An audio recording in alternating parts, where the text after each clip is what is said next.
Howdy folks, you're watching OMNI Wizard. Sit tight because today we bring you, what if Percy Jackson became Hogwarts' 4th champion instead of Harry? PJO XHP, smash that like, subscribe and enjoy the ride. Chapter 1. The wrong name. The Goblet of Fire had been burning blue for 3 days straight. Percy had been watching it for about 45 seconds, which was honestly more attention than he'd given most things since arriving at Hogwarts 4 days ago. It sat in the middle of the entrance hall on a stone pedestal that looked older than most Greek temples Percy had personally visited, and he'd visited a lot of Greek temples, most of them while running for his life. The fire inside it churned slow and cold, the color of deep ocean water in winter, and something about that particular shade made the back of Percy's neck prickle. He tilted his head. The fire tilted back just slightly, like it was curious about him too. "You're not supposed to cross the line," said a voice behind him. Percy glanced back. A girl, bushy brown hair, the specific expression of someone who has memorized every rule in every room she's ever entered, was watching him with arms crossed. She'd said it like a warning, but her eyes were doing something different. They were cataloging him. Percy had seen that look before, usually on Annabeth, right before she said something that made him feel simultaneously stupid and impressed. "I'm not crossing anything," Percy said. He looked down at his feet. There was a thin line of rope on the floor, a circle about 30 feet from the goblet. His feet were exactly on the line. He stepped back half an inch. "There, problem solved. That's not really the spirit of the boundary. Story of my life." He held out a hand. "Percy Jackson." She shook it with the automatic reflex of someone who shook hands professionally. "Hermione Granger, how did you even get here? This is a restricted area during the submission period. Students under 17 aren't supposed to be anywhere near it unsupervised." "I'm 16, and I'm not a student." "You're clearly a student. You're wearing a uniform." "I'm wearing a uniform. It's from the Lost and Found. Nobody told me there was a dress code when they pointed me toward the castle." Hermione opened her mouth, closed it. "Who pointed you toward the castle?" "One of your teachers, the one with the eye, Professor Moody." "Sure." Percy had met the guy briefly the night he arrived. One sharp look from that spinning magical eyeball, something tightening in the man's jaw, a very formal and very deliberate nothing in his expression when Percy introduced himself. Percy had filed it away without deciding what to do with it yet. Years of divine politics had taught him that the most dangerous people were the ones who reacted to you by deciding not to react. He seemed helpful. Hermione was still looking at him like he was a classification problem. "You said you're not a student. Then what exactly are you doing at Hogwarts?" "Honest answer, I have no idea." She clearly wanted to argue with that, but a burst of laughter from the corridor stopped her. 3 boys rounded the corner, 2 of them red-headed, one dark-haired with round glasses and a lightning bolt scar that Percy recognized because honestly who wouldn't, and they pulled up short at the sight of him standing near the goblet with Hermione. "Hermione," said the redhead in front, "did you find another stray?" "I didn't find him, Ronald. He was already Percy Jackson," Percy said. The redhead, Ronald, apparently, looked at him the way people look at someone who's just said something surprising in a good way. "The American. You're the one who came in on there wasn't a carriage or a boat. They said you just sort of showed up on the grounds." "From the lake," Percy confirmed. "From the lake. It's a long story." The dark-haired boy stepped forward. He had the specific quality of someone who'd been important for a long time and wasn't always comfortable with it. "Harry Potter." "I know," Percy said, and then caught the flicker of something across Harry's face, that familiar microflinch of someone waiting for a speech about how famous they were, and added, "You've got the same expression as my friend Thalia when people recognize her. Like you're bracing for it." Harry blinked. "Bracing for what?" "The speech." "Oh," a pause. Something in his shoulders dropped about 3 degrees of tension. "Yeah, Percy Jackson," Ron said again, slower, like he was testing the name against something. "Wait, nobody knows what school you're from. You're not from Durmstrang, you're not from Beauxbatons. The headmaster couldn't find any record of you in the international registry." "That's probably because I don't go to school, not a magic one anyway." Percy paused. "Well, I go to a school. It's in Manhattan. It doesn't really deal with wands." The silence that followed was the specific silence of a room full of people deciding simultaneously whether someone was joking. "You're a muggle," Hermione said carefully. "I'm a demigod." Another silence. This one was different, longer, and with a texture to it like the air pressure had changed. Ron looked at Harry. Harry looked at Hermione. Hermione looked at Percy with the expression of someone encountering a sentence that grammatically works but semantically doesn't. "A demigod," she said. "Son of Poseidon, Greek god, god of the sea, earthquakes, horses." Percy shrugged. "It's fine if you don't believe me." "Most people don't, at first.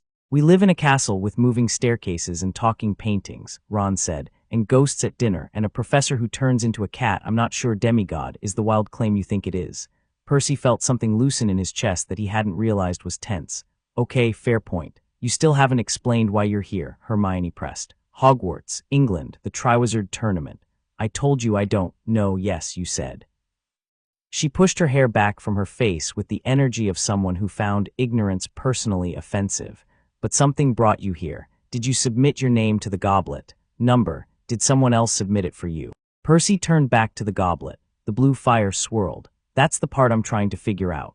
He'd arrived 4 days ago, which was 4 days after he really should have started paying attention to the warning signs. It had started 3 weeks before that at Camp Half-Blood, where the summer had been strange in the specific way that Chiron called portentous and Percy called bad feeling in his stomach. The ocean had been doing things, not destructive things, not monster things, just things.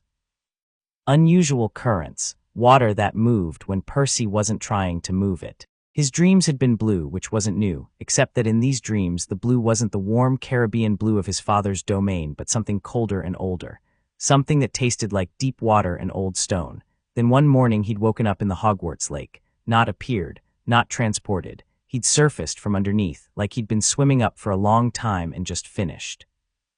The lake water had felt like being welcomed home by something ancient, which was both comforting and deeply alarming. He'd climbed onto the bank, soaking wet in his Camp Half-Blood shirt and jeans, and stared up at a castle that couldn't possibly exist, and a bearded man in purple robes had been standing at the edge of the water watching him with eyes that were simultaneously kind and the most dangerously perceptive Percy had ever seen, and that included his father.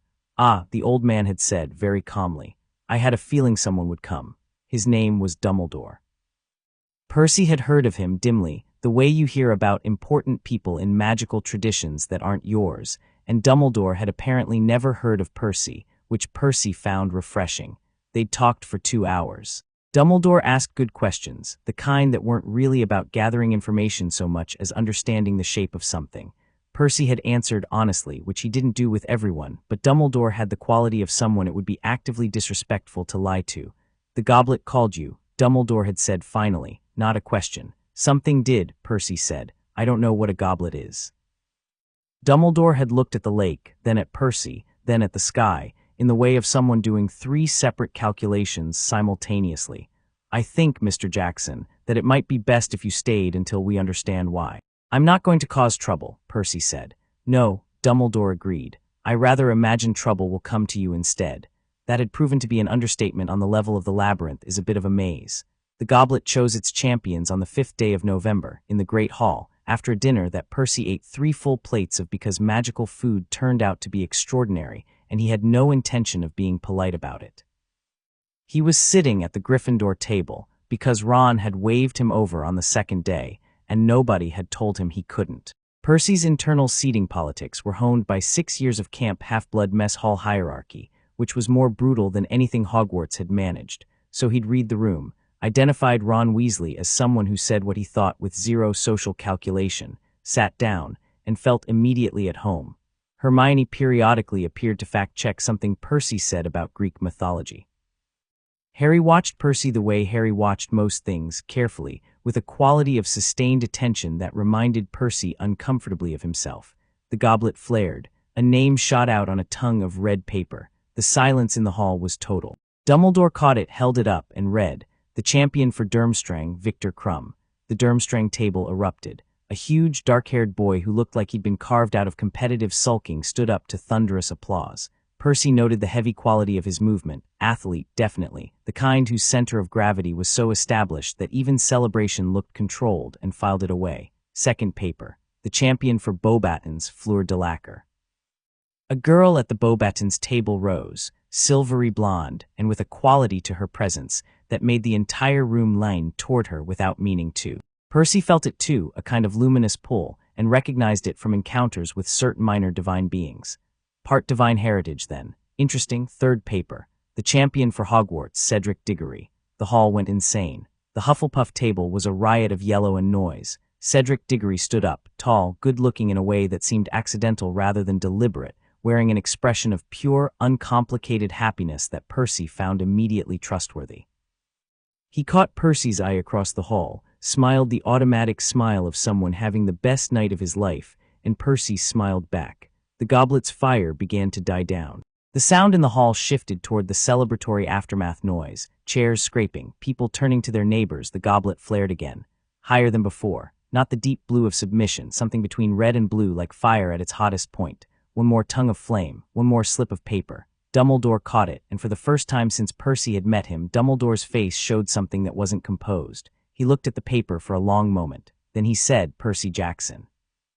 The sound that went through the hall was not applause. It was the specific sound of 250 people asking different questions at the same time. Percy heard his name ripple outward from the head table like a stone dropped in still water, and then a lot of other words, and the word American at least 4 times, and Demigod once from someone who'd apparently been listening at doors, and that's not possible more times than he could count. Percy sat very still. Ron turned to look at him with an expression Percy couldn't quite read. Harry had gone rigid. Hermione's hand had stopped midway through reaching for her goblet. "Go on then," said a girl 2 seats down, Ginny Weasley, Ron's sister, who had said approximately 15 words to Percy so far and all of them sensible. "You'd better go up." Percy went up. The walk from the Gryffindor table to the head table was not long. It felt long. He was aware of every face turning toward him, aware of the muttering building in layers, aware of Dumbledore watching him approach with that same quality of deep, patient attention. He was also aware of the headmaster from Durmstrang, Karkaroff, a man who looked like someone had compressed a lot of bad intentions into formal robes, staring at him with undisguised hostility. Madame Maxime from Beauxbatons watched, with a kind of careful curiosity. The woman at the end of the table with a quill-shaped hat and a quill in hand was writing something very quickly, which Percy's years of dealing with iris messages and prophecies had taught him was almost always a bad sign. He stopped in front of Dumbledore. "Is your name Percy Jackson?" Dumbledore asked, perfectly conversationally as if they were alone. "Yeah, did you submit your name to the Goblet of Fire?" "Number, liar," Karkaroff said, loudly enough for the first 10 rows to hear. He had an accent that made the words sharp as a blade. "He is a plant. Someone put a boy here who is not from any school, not a registered magical citizen, to undermine the integrity of this tournament." "Nobody asked you," Percy said. The hall went very quiet. Karkaroff blinked. People at prestigious magical institutions Percy had gathered in his 4 days here were not typically interrupted by 16-year-olds they'd never met in the middle of formal accusations. But Percy had been interrupted by gods, by titans, by his own mother when he was 12 and dripping lake water on her kitchen floor. He found he had limited patience for the performative kind of authority. "I beg your pardon," Karkaroff said. "You said I'm a plant. You don't know that. You're assuming it because it's inconvenient for you." Percy turned back to Dumbledore. "I didn't submit my name. I don't know who did. You can ask me questions or we can both try to figure out what happened, but I'm not going to stand here and pretend I did something I didn't." A pause. Somewhere in the hall someone laughed, a single, short, surprised laugh that was immediately smothered. Dumbledore looked at Percy. Percy looked at Dumbledore. The old man's eyes were doing something complicated behind half-moon spectacles. "Albus," said the witch with the quill hat, standing up from her seat with the energy of someone who had kept institutions running through sheer force of personal indignation, "the rules of the Triwizard Tournament are explicit. The Goblet of Fire is a binding magical contract. If this boy's name has been drawn, then regardless of how, I am aware of the rules, Minerva. Then you know that he must compete." Percy looked at the woman, Professor McGonagall. He'd been told on day 2, head of Gryffindor House, had the structural qualities of a person who had never been surprised by anything but was perpetually prepared to disapprove of it. He watched her face shift through professional concern toward something that might, at a distance, look like protectiveness. "Must compete," Percy repeated. "Is that the problem, or is the problem that someone did something to this goblet that shouldn't have been done?" "Both," Dumbledore said quietly. "Then competing is fine. I've done worse things than tournaments." He felt rather than saw the man at the far end of the head table shift, the one with the magical eye, the heavy walk, the face like a topographical map of old violence. Moody. His magical eye had been fixed on Percy from the moment his name was called, and it had the quality of a thing that had been waiting. Percy made note of that very carefully, and then let his expression give nothing away. They were taken through a door behind the head table, Percy, Cedric, Fleur, and Victor, to a small stone room lit with firelight, and told to wait. Cedric appeared next to Percy almost immediately. "Well," Cedric said, "that was unexpected." "Little bit," Percy agreed. "You really didn't put your name in. Really didn't." Cedric looked at him, the honest assessment of someone taking Percy at face value, and then nodded once, the way Percy's friends nodded when they decided something was decided. Then someone did it for you. Someone definitely did it for me. Any idea who? Percy thought about the blue of the goblet's fire, the same blue as the deep ocean, the same blue as his dreams for the past month. I've got a theory. I just don't have enough information to be sure yet. Victor Crumb was standing by the fireplace, arms crossed, staring into the flames with the studied disinterest of someone who'd been famous long enough to have made a policy of it. Fleur Delacour was sitting in an armchair watching Percy with something that wasn't quite curiosity and wasn't quite recognition, more like someone trying to identify a smell they almost know. You have no wand, she said. French accent, the cadence of someone used to getting precise information quickly. Nope. You are not a witch or wizard. Nope. Then what are you? Something else. Her eyes narrowed, but not with hostility, with interest. Your heritage, there is something divine in it. I am part Vila. She said it simply, the way Percy said son of Poseidon, as a fact, not an invitation to debate.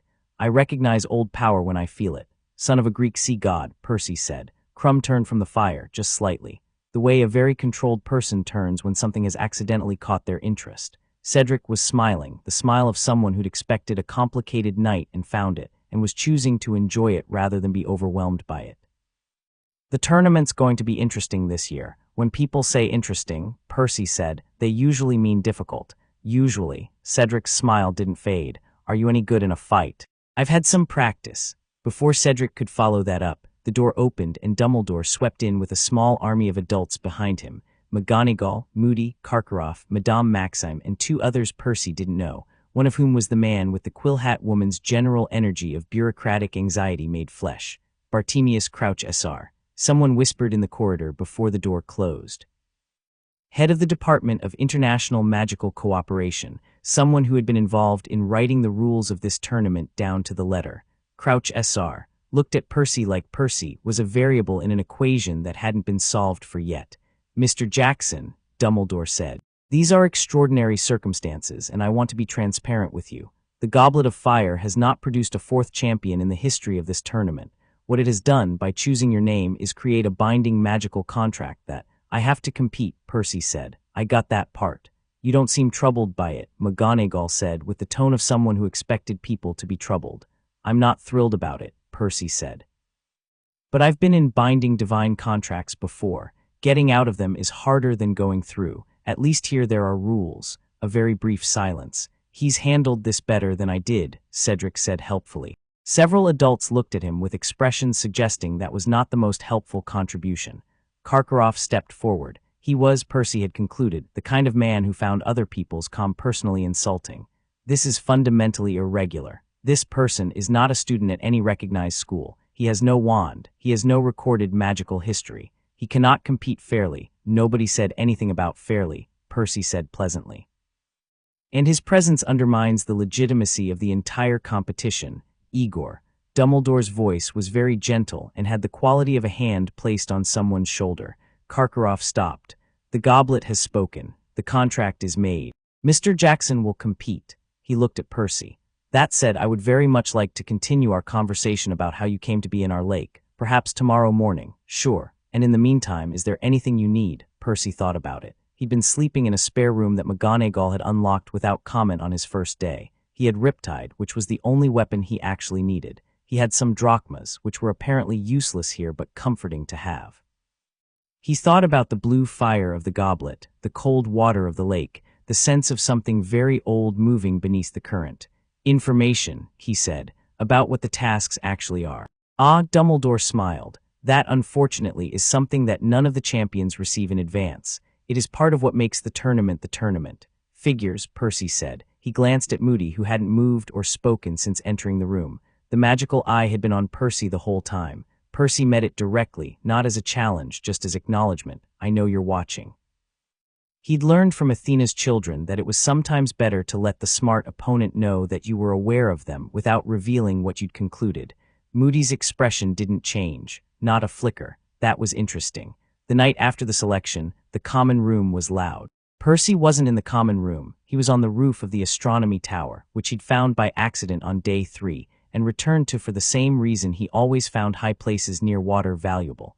You could see everything, and the sound of the wind made it harder for eavesdroppers to work. Hogwarts sat in its own dark landscape beneath him, the lake a mirror of the moonless sky, the forbidden forest a weight of shadow to the west. Something in the lake moved beneath the surface, a long, slow, purposeful movement. Percy watched it until it stilled. Thought I'd find you up here. Cedric pulled himself through the same hatch Percy had used, dusting off his robes with the ease of someone who'd clearly used the tower before. He sat down on the parapet beside Percy without asking if Percy minded, which Percy appreciated. They sat for a while without talking. Below them, through the walls of the castle, Percy could feel the specific pressure of a lot of people discussing something, vibration rather than sound. His name, probably. Half of Hufflepuff thinks Dumbledore arranged it, Cedric said eventually, to give Hogwarts better odds. Do they think that about you too? Number because they all saw me put my name in. Cedric smiled slightly. And they know I wouldn't sandbag a competition by trying to have a ringer. I'm not a ringer. I'm not even magical. Not the wand kind. What's the difference? Percy looked at the lake. The moon broke briefly through cloud cover and the water shimmered like hammered silver. He thought about how to explain, about how there were two completely different relationships with the supernatural, one that came from bloodlines and training and the other that came from the literal divine, and decided that most of it could be shown later rather than told now. The difference is I don't have any of your spells, he said, but I have other things. What kind of things? The kind that involve water mostly, and a sword. He paused, and years of things trying to kill me. Cedric looked at him sideways. That last one's less reassuring than the first two. It tends to build certain skills. Below them, the lake was still again. Cedric pulled his knees up and rested his arms on them in the posture of someone settling in for a longer conversation. Percy found that easy to be around. Cedric had the specific quality of someone who asked because they wanted to know, rather than because they wanted to seem interested. Why do you think you were chosen? Cedric asked. Someone put me here for a reason, Percy said. I don't think it was a mistake. The goblet didn't glitch, something or someone directed it. He paused. I've been here before, not this castle, but this kind of situation. Someone arranging the board and putting me on it without asking. Gods, usually. Percy looked at the castle's reflection on the lake, or monsters using gods as excuses. Cedric was quiet for a moment. I don't suppose you have any experience with tournaments specifically. Number lots of quests, couple of wars. Wars. Cedric said it without skepticism and without drama. How old are you? 16. Cedric absorbed that the same way he'd absorbed everything Percy said, fully, without deflection. Then you should probably know that I think the tournament is genuinely dangerous. Not inconveniently difficult, dangerous. The last time it was held, 3 students died. I've had worse odds. I know you think that. I believe you think that. Cedric turned to look at him directly. I'm telling you because I'd rather you know going in than be surprised, not because I think you can't handle it. Percy met his eyes. There was something in Cedric's face that was uncommon, a kind of honesty that wasn't naivety, that came from having thought carefully about what mattered to him and chosen it deliberately. Thanks, Percy said, and meant it simply. Also, Cedric said, his voice shifting toward something lighter, because if we're both in this, we might as well not be in it alone. That's not really how tournaments work. That's not really how the decent ones work, maybe. He stood up, brushed off his robes again, smiled. Good luck, Jackson. You too, Diggory. He watched Cedric go. Then he turned back to the lake and the night and the cold, specific quality of a world that was waiting for something to begin. He thought about Annabeth. She would have 4 different theories about the goblet by now, each one cross-referenced with the others, and she would have told him all 4 with that tone she had when she was trying not to be excited about a problem because being excited might make her miss something. He missed her with a sudden, vivid sharpness that wasn't quite sadness but sat right next to it. Seaweed brain, she would have said. What did you get yourself into now? Something, he thought back, in the general direction of Long Island Sound. Something I haven't figured out yet. The lake below moved again, that long, slow glide of something massive and deliberate. Percy watched it and it was too dark to see what it was, but the water told him things that eyes couldn't. Old, patient, waiting. He would be patient too. He always was in the end when it mattered. The morning after, everything in the castle had reorganized itself around the fact of his name. He became aware of it at breakfast, when the male owls came in and 3 of them dropped newspapers near him that he hadn't ordered. The headline of the Daily Prophet, which Hermione pushed across the table with the specific face of someone who felt obligated to share bad news efficiently, read, 4th champion shocks Hogwarts, American Demigod enters Triwizard Tournament, Ministry investigates. Below it, a photograph of Percy walking from the head table to the champion's room last night, looking, Percy thought, entirely too calm for a person whose name had just been announced in a foreign country's ancient magical competition. The caption read, Percy Jackson 16, origins unknown, wand status unknown, school unknown. The Goblet of Fire has never produced a fourth champion in recorded history. It's not bad, Hermione said, reading over his shoulder, then reconsidered. The tone is bad. But the facts are mostly accurate. The word unknown appears 4 times in one caption, Percy noted. That's going to be a recurring theme, Harry said. He'd sat down across from Percy without announcement, toast in hand, reading his own copy with the practiced calm of someone who had gotten bad press before. They're going to dig. The prophet digs on everyone in the tournament. He looked up. Last year they wrote 12 articles on Cedric in the space of 1 month and half of them were wrong. What were the wrong ones about? Whether he was good enough, whether Hogwarts deserved a champion at all, given the school's record. Harry set down the paper. They'll find a way to make you a problem. I've been a problem before. Not this kind, not the public kind with everyone watching. Percy looked at him. Harry was saying something real under the practical information, something personal, offered without the packaging of advice, which meant it was probably important. You get that a lot, the watching. Since I was 11, Harry said, not with self-pity, just with the exhaustion of a statement of fact.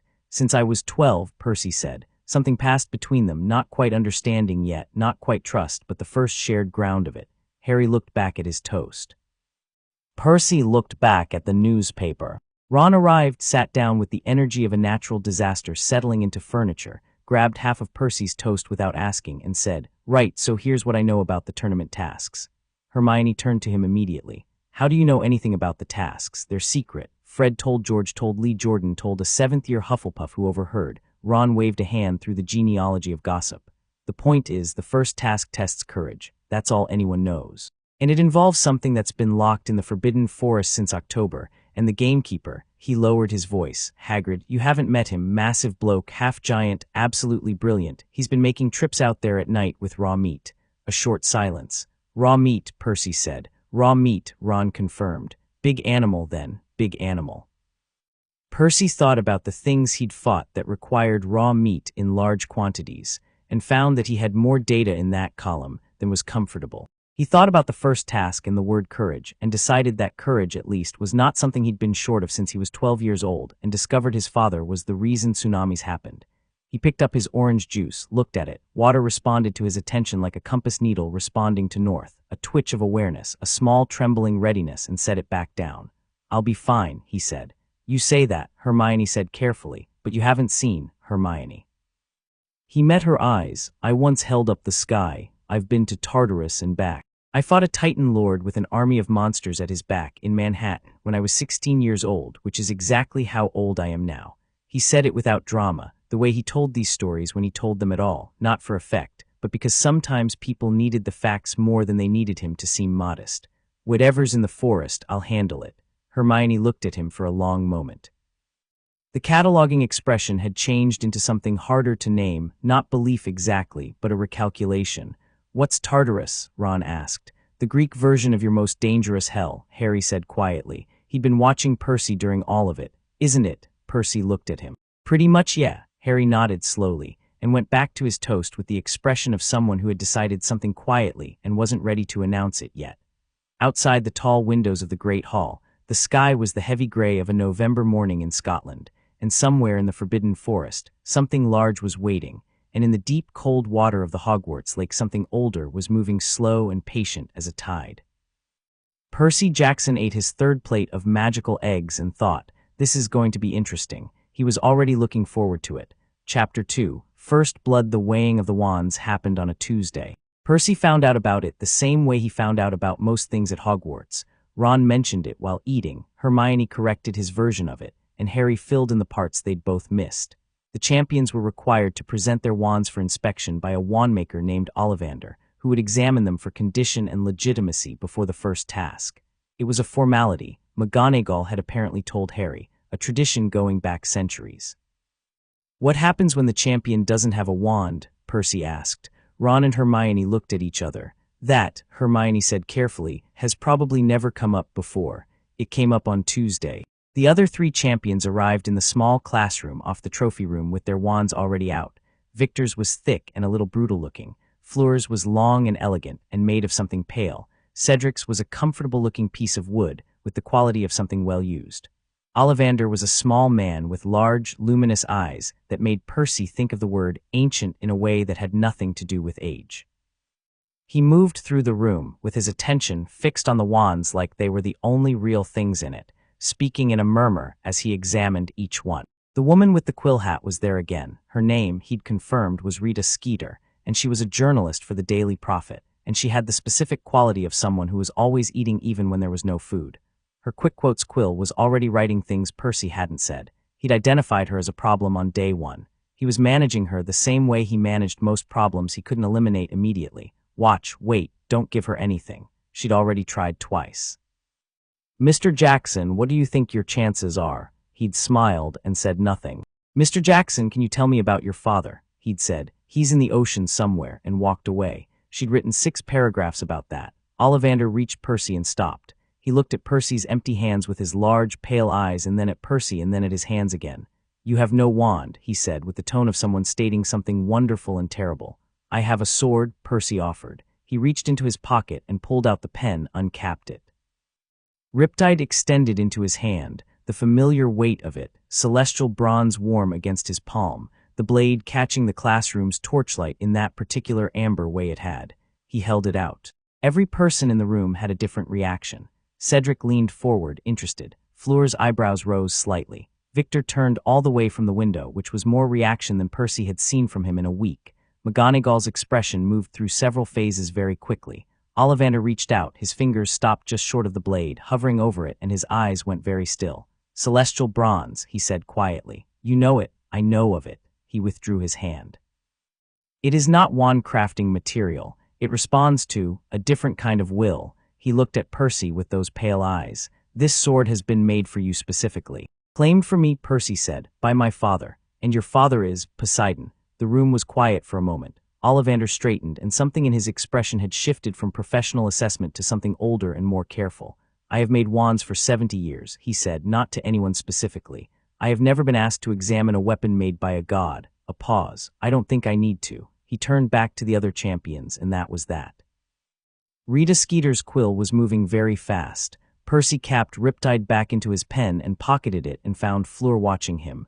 Divine metalwork, she said quietly. My grandmother's people have stories about such things, weapons that do not harm the innocent. She paused. Only monsters. Mostly monsters, Percy said. Some monsters who think they're people, and some people who have become monstrous enough that the bronze can't tell the difference. Fleur looked at the pocket where the pen had disappeared. The tournament, she said, is going to be very strange this year. Every year of my life has been strange, Percy said. This is just a new variety. She laughed, which was not what he'd expected. It was a real laugh, short and surprised, like he'd said something she hadn't prepared a response for. I think I understand you better than I expected to, she said.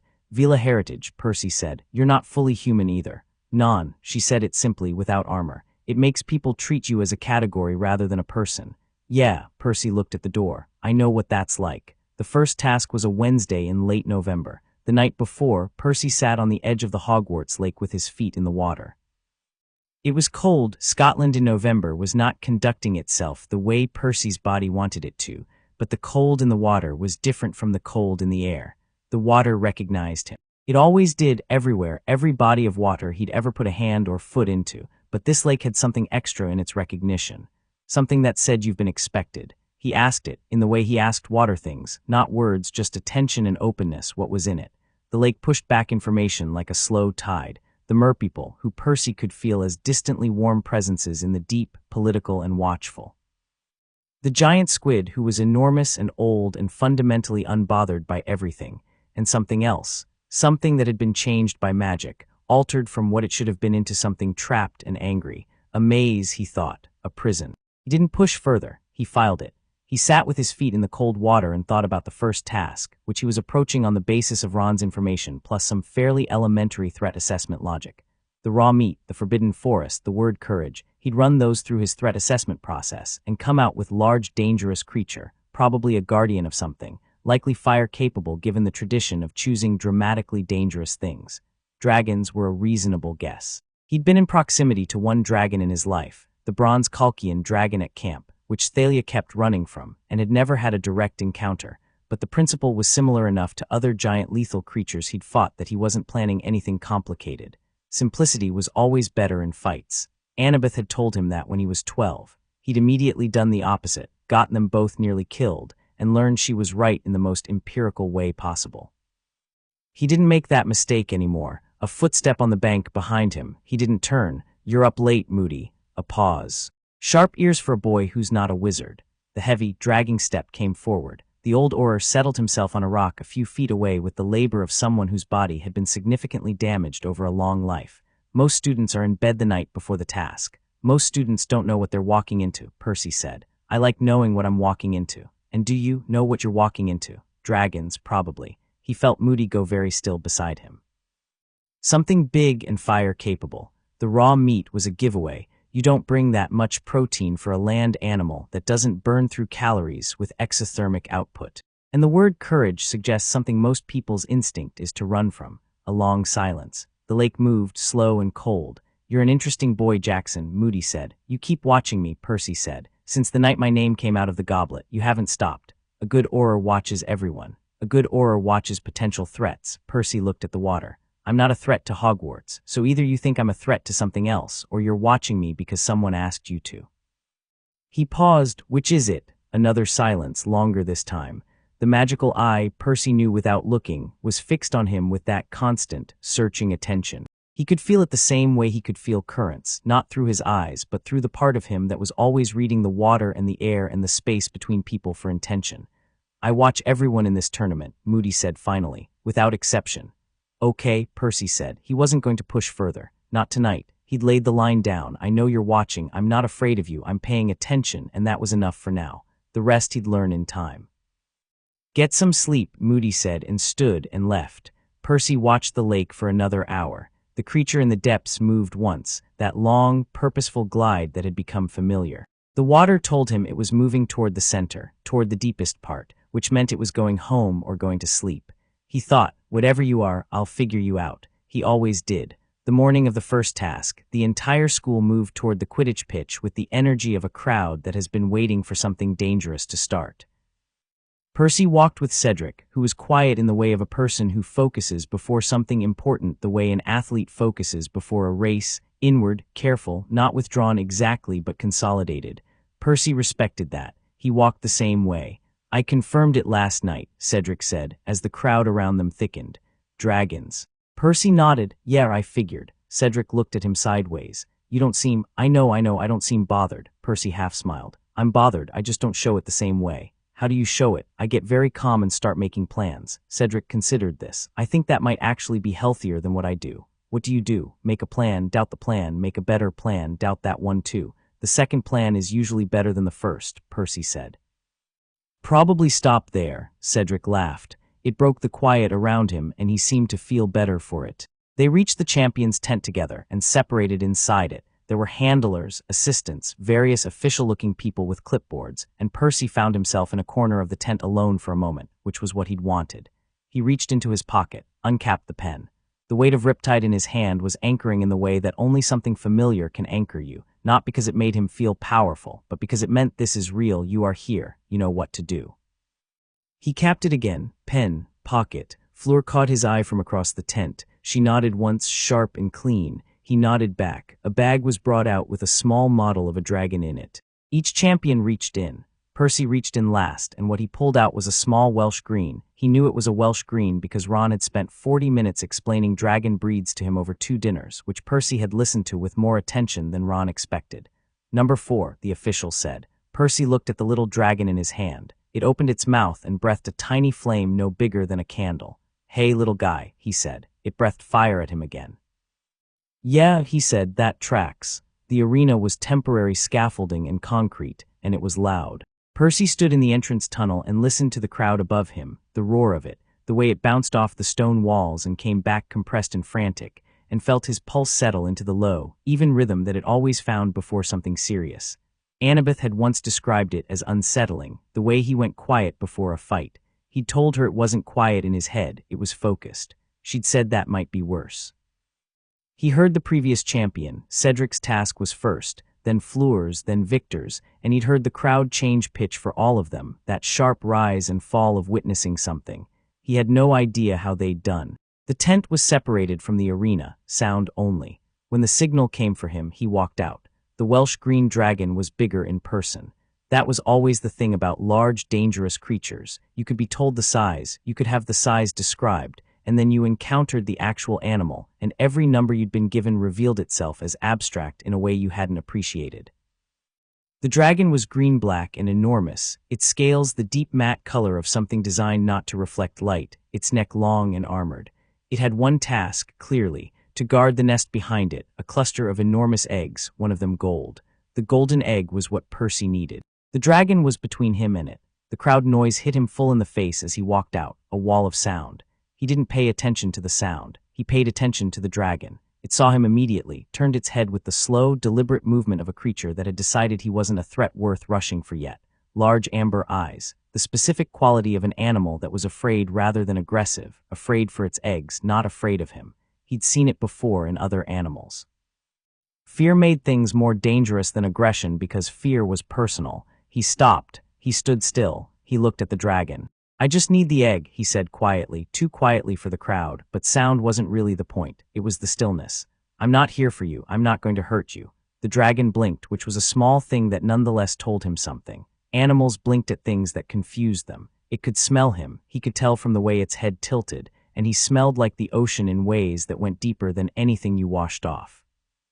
He smelled like old water and old power and something that wasn't quite human, and the dragon, who was an ancient creature with its own relationship to the ancient world, had no framework for what it was scenting. He started walking. Not toward the egg, sideways, a long slow arc, keeping his hands visible and his pace unhurried. The dragon tracked him, turning its body and its tail swung out, not as an attack, as a balance, and Percy rolled under it without breaking his pace, came up moving and felt the air change. The dragon breathed. The fire came in a wall, a horizontal column of it, and Percy dropped, hit the ground, felt the heat roar above him like a furnace door swinging open. The ground scorched on either side of him. He pressed his palms to the earth and felt the dampness several feet down, the water table, deep but there, and pulled. Nothing happened. He pulled harder. Nothing. The ground was too dry, the depth too far, too many feet of Scottish earth between him and the water table. He'd hit the same problem in deserts, in desiccated places. Water moved slow and far down, and pulling it up took time he usually didn't have. The lake was 500 yards away. He could feel it, a vast cold presence at the edge of his awareness, but it was separated from him by too much distance and too much land. Fine. Plan B. He got up, because the dragon was repositioning, and ran. He ran toward it, which made the crowd noise spike in a way that hit him like a physical force. The dragon pulled back, the confusion of a creature designed to drive things away by charging being charged at, and that half-second of hesitation was enough. Percy went left, hard, the dragon's head swinging right on instinct, and he crossed the distance to the nest in 7 seconds of full sprint. He grabbed the golden egg. The dragon screamed. An actual scream, not a roar, a high, piercing sound of an animal genuinely distressed about its nest, and turned, and Percy was already running back, which meant he was running toward the arena wall, which was a solid 8 feet of concrete scaffolding with no exit in this direction. He grabbed the top of the wall, swung himself up, sat on it for exactly 1 second. The dragon was covering the ground behind him very quickly, and then rain happened. Rain happened because Percy made it happen. He'd felt the clouds since he walked into the arena, low November clouds, full of water, the same water that was everywhere in this country's perpetually wet sky, and when he sat on the wall and the dragon's shadow came over him, he reached up without thinking and pulled. The clouds ripped open. Rain came down in a sheet, not gentle rain, but the specific downpour that happens when a large amount of water decides to fall all at once, and Percy dropped off the far side of the wall into the rain and let the water have his weight. The roar of the crowd went deafening. He stood in the rain holding the golden egg above his head, soaking wet, and the water that was falling all around him was rising slightly, just slightly, orbiting him in a loose halo of droplets that turned in slow circles before rejoining the rain. He hadn't meant to do that. It just happened sometimes when he pulled a lot of water at once, residual current. Chiron had said once, the divine inheritance working loose around the edges. He lowered the egg. His time, the announcer said, was 2 minutes and 47 seconds, fastest of the 4. He wasn't sure he cared about that. He cared that the dragon was fine. He could see it through the gap in the arena, settling back over its eggs, not injured, just annoyed. He cared that the rain was still falling. He turned his face up into it for 1 second, eyes closed, and let it wash over him.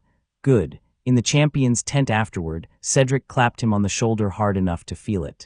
2:47, he said. Bloody 2:47, Jackson. What was your time? 4:12, and I used a transfiguration that took 30 seconds to set up. Cedric was grinning. What did you do? I watched from the side. You ran at it. I ran at it and then away from it very fast, Percy said. And then it rained on a clear day. It wasn't that clear. Percy, Cedric was still grinning. It rained from one cloud directly above the arena for about 45 seconds and then stopped. Weather is unpredictable. Fleur came to join them, and even through her composure there was a brightness in her expression. You pulled the water from the atmosphere, she said. I asked nicely. Your scores will be high, she said. The judges, I don't care about the scores, Percy said. He meant it, which he could tell surprised both of them. That was the other side of not needing the tournament to mean something to him. He had no investment in the ranking, no school pride at stake. He was competing because a magical contract said he had to, and he wanted to do it well because he did everything well when he could, but the number attached to it was irrelevant. What was relevant was the feeling he'd had in the arena when he reached for the water table and got nothing. The distance, the limitation. He'd known his powers had range, had always known it, had experienced it in deserts and high altitude, but the feeling of reaching and not finding anything was one he didn't like. It meant there were conditions here, in this country, in this damp Scottish landscape, where he wasn't as capable as he was near the sea. He needed to know what those conditions were before the next task. The celebration in the tent went on for a while, and Percy was part of it, and he appreciated it, and underneath it he was already thinking about what came next. The scores came in 3 hours later. Percy had received 9, 9, 9, and 8 from the 4 judges, which Ron informed him loudly was extraordinary, and that the 8 was probably from Karkaroff, who was the judge for Durmstrang, and giving Victor 10s to compensate for giving everyone else low scores. Hermione was writing something in a notebook. Harry was watching the scores board with the expression of someone experiencing an emotion he wasn't ready to name. The water, Harry said, when Ron had finished doing the math on the scoring implications. In the arena, that was you. Yeah, you just, Harry gestured upward, from the clouds. It's faster than the ground, Percy said. Distance is shorter. That's insane, Harry said. Harry, Percy said, you ride a broomstick through the air and shoot things through metal circles. You've got a giant friend who thinks spiders are frightening but dragons are fine. Your history teacher was a werewolf apparently last year. I feel like the bar for insane is negotiable. Harry looked at him. Then something in his face broke open just slightly and he laughed. Not the polite laugh, the real one, surprised out of him, and it changed his whole expression, made him look like a regular 16-year-old who found something genuinely funny. Ron and Hermione both looked at Harry and then at Percy with expressions that Percy couldn't quite read, but that felt like something being recognized. Okay, Harry said when the laugh finished. Fair, thank you. Still insane, though. Oh, absolutely, Percy agreed. Ron was looking at the scoreboard again. You know what this means, right? You're leading. You're actually leading the tournament. I know. Karkaroff is going to combust, Ron said with visible satisfaction. That's a secondary benefit. Hermione set down her notebook. Percy. Her voice had the tone she used when she was about to say something that mattered. The rain, the water from the clouds, how far does that ability extend?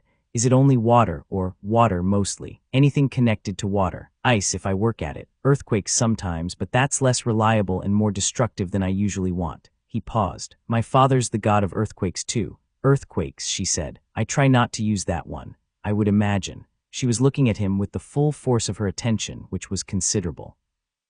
You said in the arena you tried to pull from the water table and couldn't. He looked at her. You noticed that. The pause before the rain.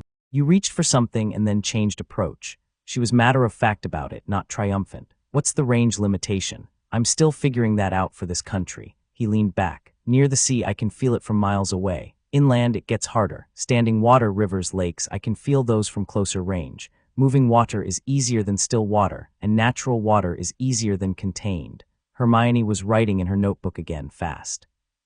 So the lake, I can feel the lake from anywhere on the school grounds, Percy said, clearly and constantly. He paused. There's something in it. The giant squid, not the giant squid, something else. Something that was changed. He looked at her directly. Something that's in pain. The writing stopped. She looked up. What do you mean changed? I mean something that has been made into something it wasn't supposed to be. I can feel it in the water, in the way the lake tells me things. He tried to find the right way to explain it. It's like hearing someone speaking a language you know in an accent you don't recognize. You can understand the words, but the shape of them is wrong. Hermione held her pen very still. I've read about the second task, she said slowly. The records are incomplete, but the historical versions of the tournament always involved. Hermione, Harry said. No, this is relevant, Hermione. Harry's voice was careful. We're not supposed to know about the tasks. A pause. I know that, Harry. Then maybe we should trust that Percy has enough information to figure out what he needs to figure out. She looked back at Percy. The lake is part of it. Whatever is in there, I think you'll find out in the second task. Percy looked at the window. The rain had stopped. The clouds had reassembled themselves into the standard gray of a Scottish November sky, and the grounds below were wet and dark, and the lake was visible in the distance, still and silver. The thing in the lake moved. He felt it the way you feel a ship's wake, not the wave itself, but the disturbance that comes after. Long, slow, circular, an animal pacing. I know, he said. That evening, the corridor outside the trophy room was empty except for Percy and Moody. This was not an accident. Percy had waited for it, had identified the hour when Moody did his rounds, which happened with the rigidity of a ritual, and had stationed himself at the turn of the corridor with his back to the wall and his hands in his pockets. Moody turned the corner and stopped. They looked at each other. The magical eye spun, focused, stopped. Evening, Percy said. You've been waiting for me. Yep, Percy pushed off the wall. He wasn't confrontational about it, no crossed arms, no challenge in his posture. He'd learned from 2 years of negotiating with divine beings that posture was communication. He stood like someone who had a question, not an accusation. You knew about the dragons. I'm the defense professor. I know about. You knew I'd figure it out, Percy said. The night by the lake, you came to see what I knew, and when I told you, you weren't surprised. Moody looked at him for a long moment. The magical eye moved very slightly. You're perceptive for a boy who's supposedly from a world that has nothing to do with ours. Our worlds have a lot in common. The divine, the monstrous, the human in the middle trying to survive both. Percy paused. I've spent a long time reading people who are hiding things. Gods hide things constantly. Monsters hide things constantly. You get good at the pattern. He kept his eyes on the real eye, not the magical one. You knew about the dragons. You're not surprised by anything I do. You watch me more than any of the other champions. What's your question, boy? Why? Percy said simply. Why me specifically?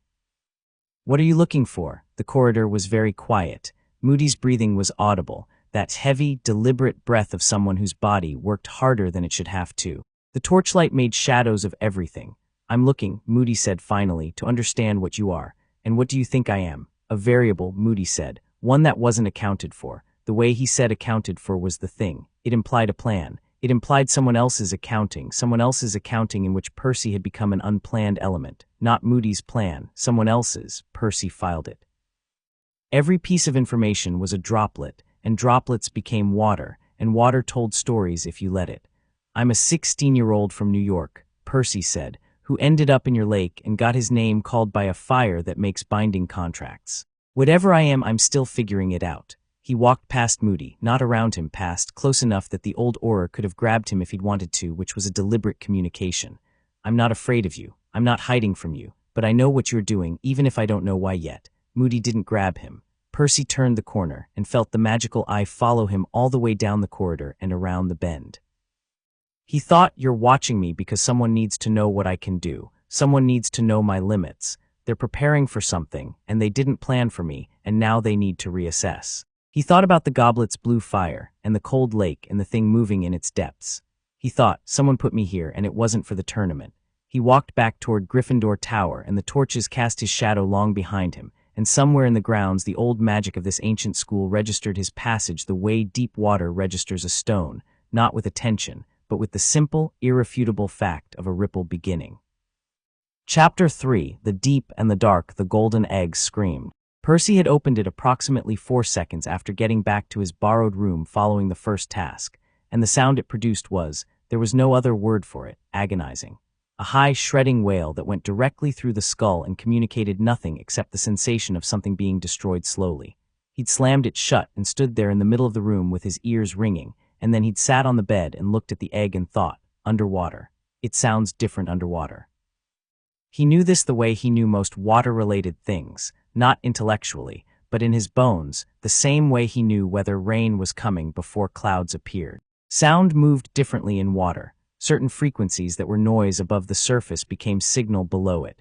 The egg's wail, processed through the medium of the lake, would probably become something he could understand. He just needed to get in the lake, which was not, technically, a problem. He told Hermione about the underwater theory 3 days after the first task.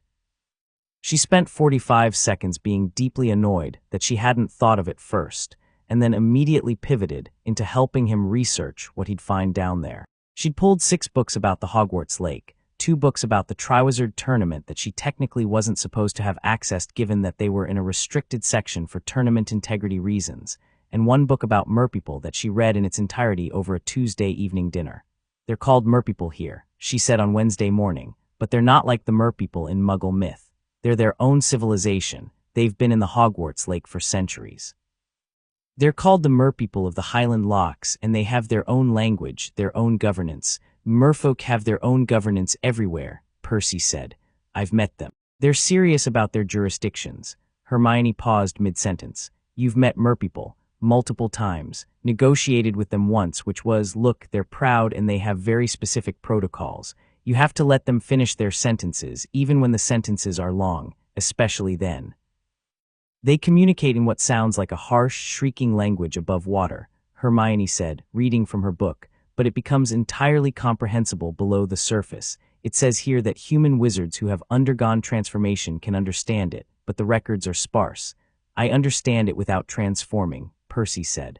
The pause was longer this time. "You just underwater, you can understand merpeople. My father is the god of the sea. The sea includes everything in it." He shrugged. "I can breathe underwater too, and I don't get wet. Well, I get wet, but I dry instantly when I come out. The water sort of steps back." Ron put down his breakfast fork. "You can breathe underwater." "Yeah, and that's just a normal thing you have. It's been useful several times." Ron looked at Harry. Harry looked at Percy. Hermione was writing very fast. "Right," Ron said. "Right, okay, cool, fine." He picked his fork back up.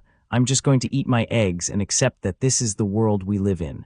Percy went to the lake that night. It was December by now, well into the cold that Hermione called characteristically Scottish and Percy called offensive. The grounds were dark, and the path to the lake was lit only by the castle's reflected light on the frost, and his breath came out in clouds in front of him, and none of it bothered him because the water was ahead and water always made the temperature less important. He waded in without hesitating. The lake received him the way it always did, that specific welcome, old and wordless. The cold closed over his head and the world changed. Sound shifted, deepened, became layered. The terrible screaming of the golden egg, which he'd brought in a waterproof case that Hermione had spelled for him with visible satisfaction, became, underwater, something he could hear. A song, not beautiful in the way that word usually worked. Beautiful the way deep ocean pressure is beautiful, extreme, complete, something that would kill a normal person, but which had its own overwhelming rightness to it. The egg's song underwater was the voice of something calling out to the thing it was missing, telling a story in sound rather than words. He listened to it for a long time, floating 30 feet below the surface in water so cold it would have been dangerous for anyone else, and what the song told him was this: something you love will be taken. You have 1 hour. Fail and you lose them forever. He closed the egg. He'd expected something like this. The second task always involved the lake. Every historical record Hermione had found confirmed it, even if the specifics varied.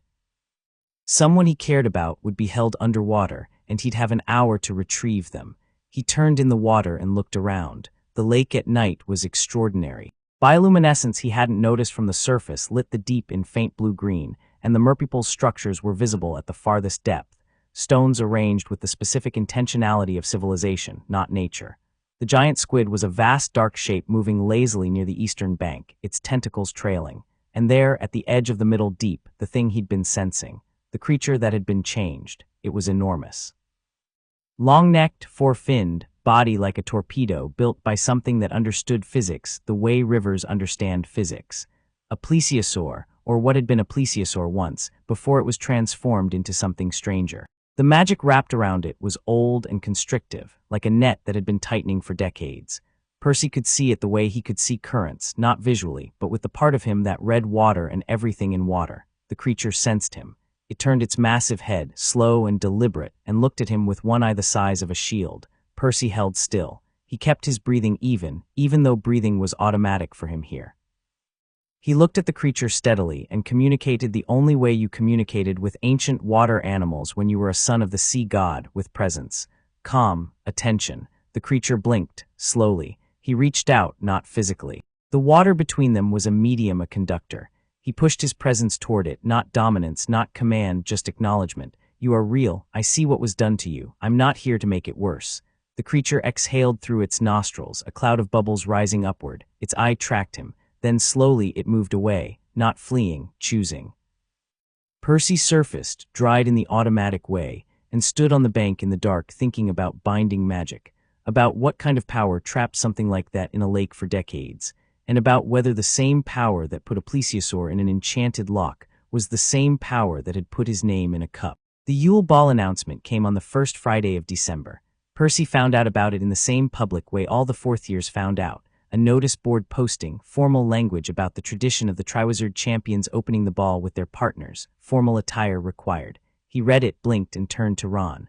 I need a suit, he said. We've all got robes, Ron said, not looking up from his charms homework. It's robes, formal robes. I don't own formal robes.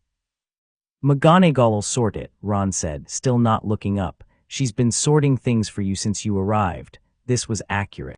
McGonagall had sorted, over the past 6 weeks, his sleeping arrangements, his access to the library, his ability to attend classes as an observer when Hermione suggested it, might help him understand the tournament context. And once an incident involving Percy accidentally causing the water in the prefect's bathroom to reverse direction and flood 3 hallways, which McGonagall had fixed with 3 wand movements, and the specific expression of a person who had decided the most professional response was to never mention it.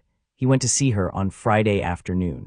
She looked at him over her glasses with the expression she used when she was being practical, different from the expression she used when she was being stern, which Percy had also catalogued. Dress robes, she said. I'll have them arranged. A pause. Have you a partner for the evening, Mr. Jackson? Is that required? For the champions, yes. The tradition, I'll find someone, Percy said. He hadn't thought about it.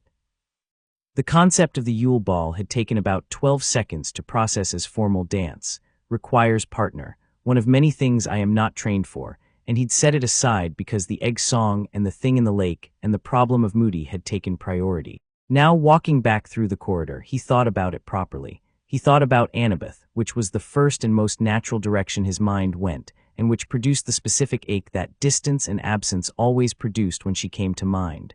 She was 4,000 miles away. She didn't know he was in a tournament. He'd sent an Iris message 3 weeks ago through a method he'd improvised in Hagrid's garden with a hose and a gold drachma, which had gone through correctly because Iris was Iris and the message system worked everywhere. And Annabeth had said, in the sharp, urgent way she had when she was frightened and expressing it as intelligence, Percy, you need to figure out who put your name in that cup before anything else. The tournament is secondary. Focus on the real problem. She was right. She was always right. He missed her so much sometimes it felt structural, like a missing support beam. He wasn't going to ask Annabeth to fly to Scotland for a school dance, and she would have told him he was an idiot for even considering it. The corridor was busy with post-class traffic, and Percy moved through it thinking about who he'd actually talked to here, genuinely talk to, not just navigate around. Cedric was his easiest friendship at Hogwarts, easy the way good friendships are, where you didn't have to work to be yourself. But Cedric was a champion, and the tradition seemed to imply champions with partners. Hermione was Jackson, he turned. Cho Chang, a fourth-year Ravenclaw who'd spoken to him twice in passing, both times with the slightly careful quality of someone conducting a preliminary assessment, fell into step beside him. She was pretty in a way that was entirely beside the point in the moment, because her expression was purposeful and her next words were direct. Are you going to the ball with anyone? Not yet, Percy said. I'm asking because Cedric already asked me, she said, which was not the direction he'd expected that sentence to go. And I said yes, and he mentioned you'd probably need a partner who wouldn't, she paused. His exact words were someone who won't make it weird. Cedric said that. He said you're the most straightforward person he's met here and you need someone equally straightforward. She tilted her head. I'm straightforward. I noticed, Percy said. So, as friends, not. She made a gesture that communicated not romantically, efficiently and without embarrassment. Just so we can both go without the tournament champion requirement being a problem. Percy thought about it for approximately 2 seconds. Sure, yeah, thanks. Good. She turned off at the Ravenclaw corridor with the brisk quality of someone who'd completed a task. Don't be late. He watched her go and thought, Cedric arranged that, and felt the specific warmth of an act of quiet friendship, done without announcing itself. The night of the Yule Ball arrived with the fanfare of an event everyone had been anticipating and slightly dreading in equal measure. Percy stood in front of the mirror in his borrowed room wearing dress robes that McGonagall had procured and that fit well, dark navy, which he suspected wasn't a coincidence, and looked at himself. He looked, he thought, like a person attending a formal event at a school he didn't attend, which was exactly what he was. Riptide was in his pocket. It was always in his pocket. Ron knocked on his door at 7, wearing robes that were slightly too formal in a way that spoke of family hand-me-downs and the specific dignity of someone wearing them anyway, and said, "Right, terrible, let's go." "Who are you going with?" Percy asked. "Padma Patil." A pause. "She's a fourth-year Gryffindor, Parvati's twin." "We don't, I sort of. Hermione was asked by someone else and I didn't. It's complicated." "Did you ask Hermione?" Not as such." "So number." "I asked her if she'd thought about going and she said everyone had a date but her, and I said, well, that was surprising, and she walked away." Ron's expression was the expression of someone who has reconstructed a conversation and found it much worse in retrospect. That might not have been the right response. "That was the wrong response," Percy said. "I'm working that out, yeah." Percy thought about saying something useful and landed on nothing useful, because the particular kind of miscommunication Ron was describing was the kind that only resolved when both people involved decided to actually say the thing directly, and Percy was not the person who could make that happen. "Good luck tonight," he said. "Incredibly unhelpful," Ron said. The Great Hall had been transformed. Percy walked in beside Cho, who was wearing deep blue robes that matched the water of the lake on a clear day, and looked at the ice sculptures and the hovering candles and the tables rearranged for dining and dancing and thought, "This is actually extraordinary. Not the grandeur of Olympus, not the scale of divine things, but human grandeur, carefully made, which had a quality all its own." The champions' table was at the front. Percy sat between Cho and Cedric was glowing, there was no other word for it, with the ease of someone exactly where they were supposed to be. Cho beside him, his whole body relaxed in the specific way of someone whose effort had paid off in exactly the way they hoped. "You set me up," Percy told him.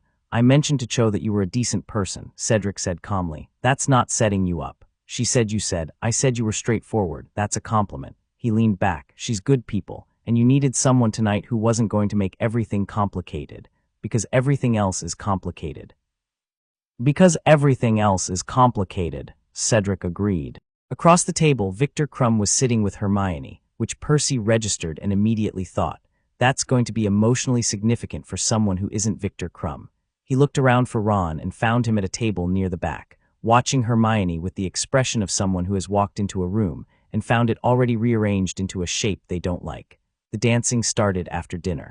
Percy danced with Cho, who danced with the competent ease of someone who'd practiced, and he kept up well enough. 6 years of Camp Half-Blood had included one disastrous dance night that Annabeth had spent mostly trying to keep him from stepping on her feet, and he'd taken those lessons to heart.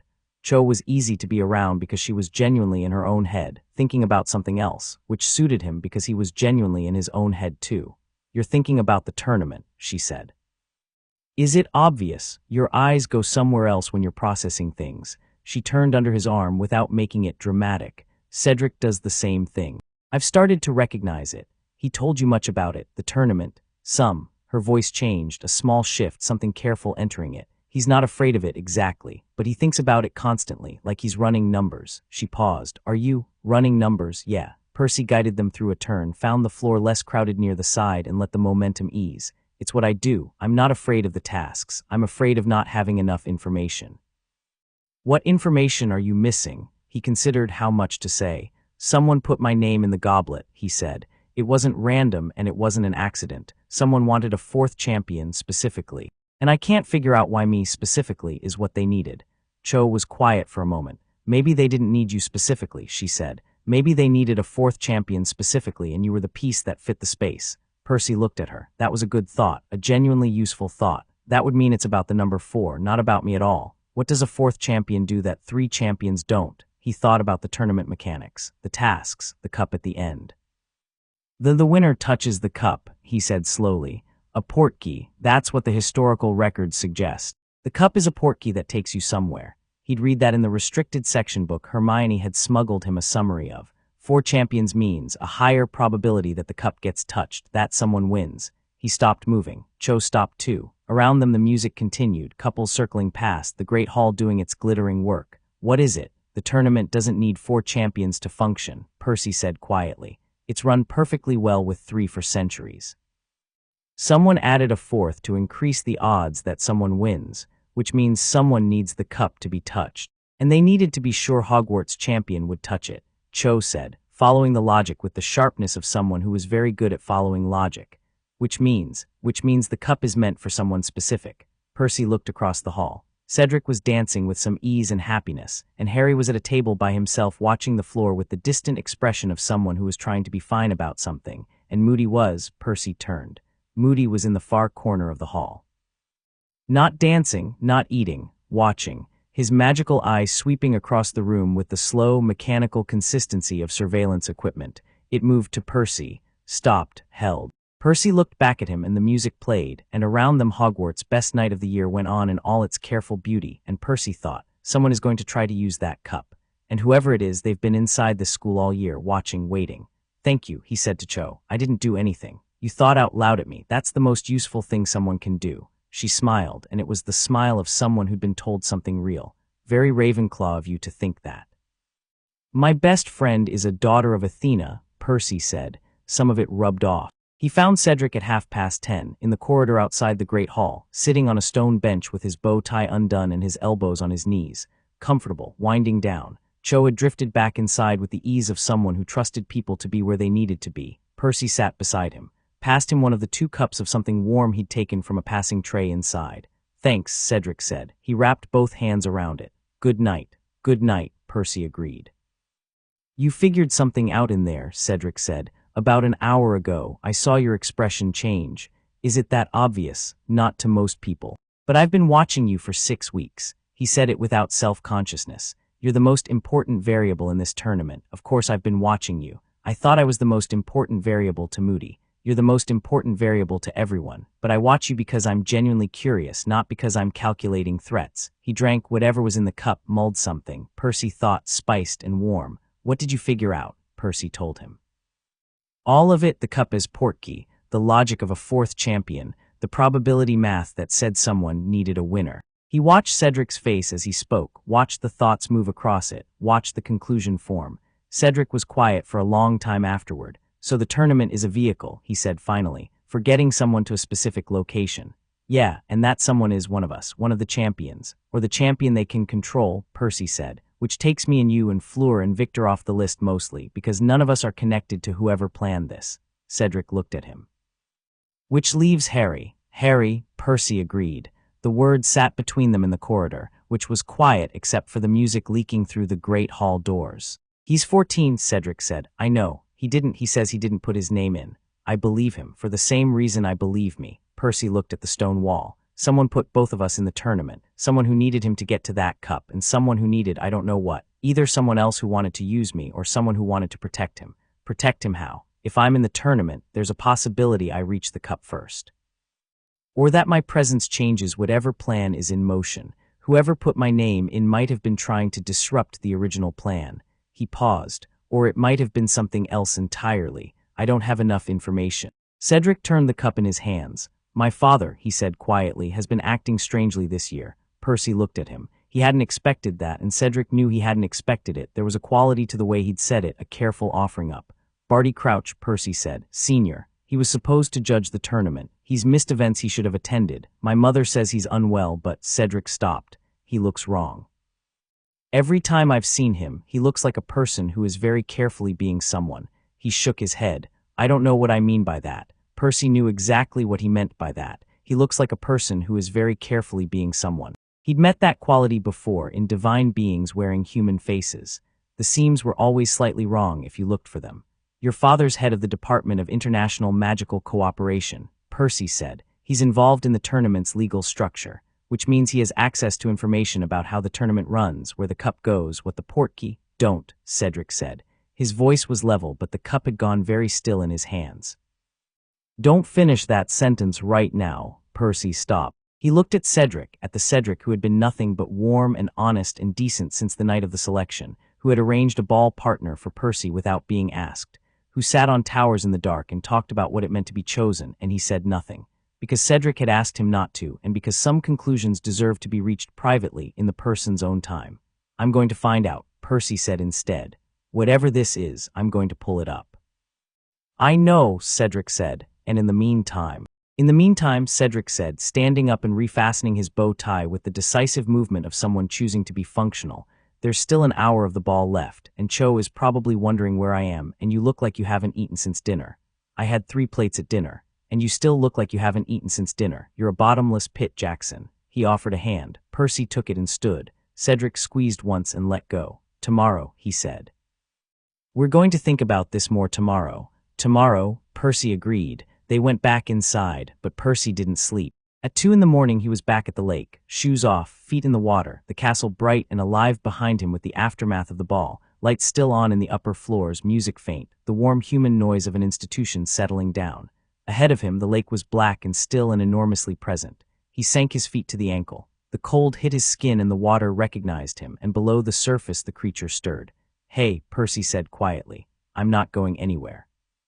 He sat like that for a while. The moon had come out properly, full and white, and it threw a path across the water that had the quality of an invitation. Percy had walked moonpaths on the sea before, actually walked them, when his father wanted to communicate urgency rather than words. He hadn't been summoned tonight. This was his own need. He thought about what Cho had said. Maybe they didn't need you specifically. Maybe they needed a 4th champion and you were the piece that fit the space. He turned it over. He thought about Nico D'Angelo, who could feel death like a current, who walked into a room and knew who was dying and who wasn't. Percy had something like that with water. He walked into a room and knew where the water was, how it moved, what it knew. The lake knew things. He closed his eyes and listened. The merpeople were deep, moving in their slow nightly patterns. The giant squid was settled at the eastern bank. The creature, the changed one, the trapped one, was awake, circling the center at depth. And at the north shore, where the bank was less developed and the reeds grew thick, there was something else. Something recently disturbed. Ground that had been soft and was now compressed. Water in the earth that had been shifted by the passage of feet recently, within the last few hours. Someone had been at the north shore of the lake tonight. Not a student sneaking around. The pattern was too deliberate, the compression too heavy for one person. 2 people, standing close together. Not moving much, talking. Percy opened his eyes. He looked at the north shore, too dark to see anything from here. He thought about Moody in the corner of the great hall, watching. He thought about Cedric's father, who looked like a person carefully being someone. He thought about the blue fire of the goblet, the specific deep-sea shade of it. He thought about his father, who communicated through water and dreams, and the deliberate absence of words when words would have been better. Dad, he thought, not praying exactly, just thinking in the direction of the ocean. If you put me here, tell me why. The lake was still. The moonpath shimmered. The creature circled below. No answer. His father never answered directly. That was a consistency Percy found both maddening and, in a strange way, reliable. If Poseidon was going to give him something, it would come in the thing Percy was already looking at, already holding, already part of. Not from outside, from inside the situation. He looked at the lake. The lake was the second task. The lake held the hostages. The lake held the thing that had been changed. And someone had been standing at the north shore of the lake tonight, at 2 in the morning, long after the ball had begun to wind down. Standing in the dark, talking, not wanting to be seen. Percy pulled his feet out of the water. He stood up. He looked at the north shore for a long time with the full force of his attention, and the lake told him the water in the soil there was still warm from body heat. Recent, an hour ago at most. He memorized the location. He would go there in daylight when he could see the ground. Behind him, the castle's last lights began to go out, one by one, like someone counting down. Percy stood at the edge of the water and thought about countdown and plans and pieces being moved on a board, and he was 16 years old and had survived more than most adults would survive in 10 lifetimes, and none of that made him feel powerful in this moment. It made him feel responsible, which was different. Power was something you had. Responsibility was something you carried. He walked back to the castle in the dark, and the frost crunched under his feet, and in the lake behind him the ancient creature made its slow, patient circle, and the water held everything it knew and waited. Chapter 4. Beneath the surface. February arrived the way February always arrived in Scotland, aggressively, without apology, with the specific commitment to misery that only a country this far north could sustain through the shortest month of the year. Percy had been at Hogwarts for 3 months. He'd spent most of January doing three things: attending classes as an observer, which Dumbledore had formally arranged after Hermione pointed out that spending the tournament academically idle was a waste of everyone's time, investigating the north shore of the lake, which had yielded a series of boot prints that matched nothing in his current knowledge base and a faint smell of something chemical that he couldn't identify, and working with the lake. The working with the lake part was the most important and the least explainable to anyone who asked. He went every night, usually late, and he sat with his feet in the water and he listened, and he pushed his awareness deeper and farther each time, learning the lake the way he'd learned every body of water he'd ever needed, by becoming, temporarily and partially, part of it. The merpeople had noticed him. He'd felt their attention shift, that specific quality of a civilization becoming aware of something at its border. They hadn't approached, neither had he. That would come in its own time. The creature in the depths had begun to meet him. Not physically, it stayed below in the cold and dark where it was most comfortable, but there was a quality of acknowledgement now, a presence-to-presence recognition that Percy had developed with marine life his entire life. It was in pain, not acute pain, but the chronic, dull kind, the kind that came from prolonged confinement in a form that wasn't entirely natural. He'd begun to understand more about the magic around it. It was old.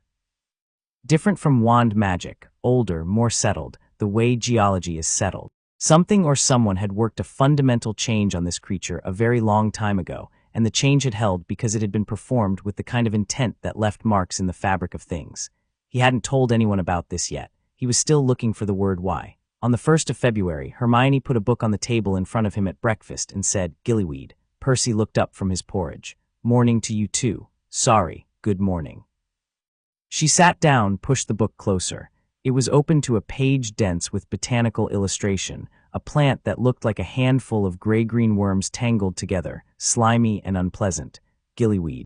It's a magical aquatic plant. When consumed, it temporarily transforms the human body to allow for breathing underwater and provides physical properties suited for swimming. Webbing between fingers and toes, modified respiratory function. "I can already breathe underwater," Percy said. Hermione closed her eyes very briefly. "I know that, Percy.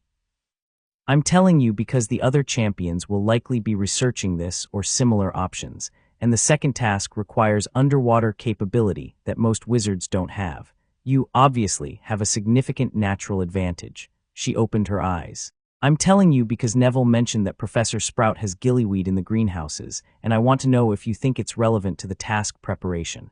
"I know what the task is," Percy said. She stared at him. "How do you the egg? I took it in the lake 3 days after the first task." He'd meant to tell her earlier, and it had kept getting bumped by more urgent things.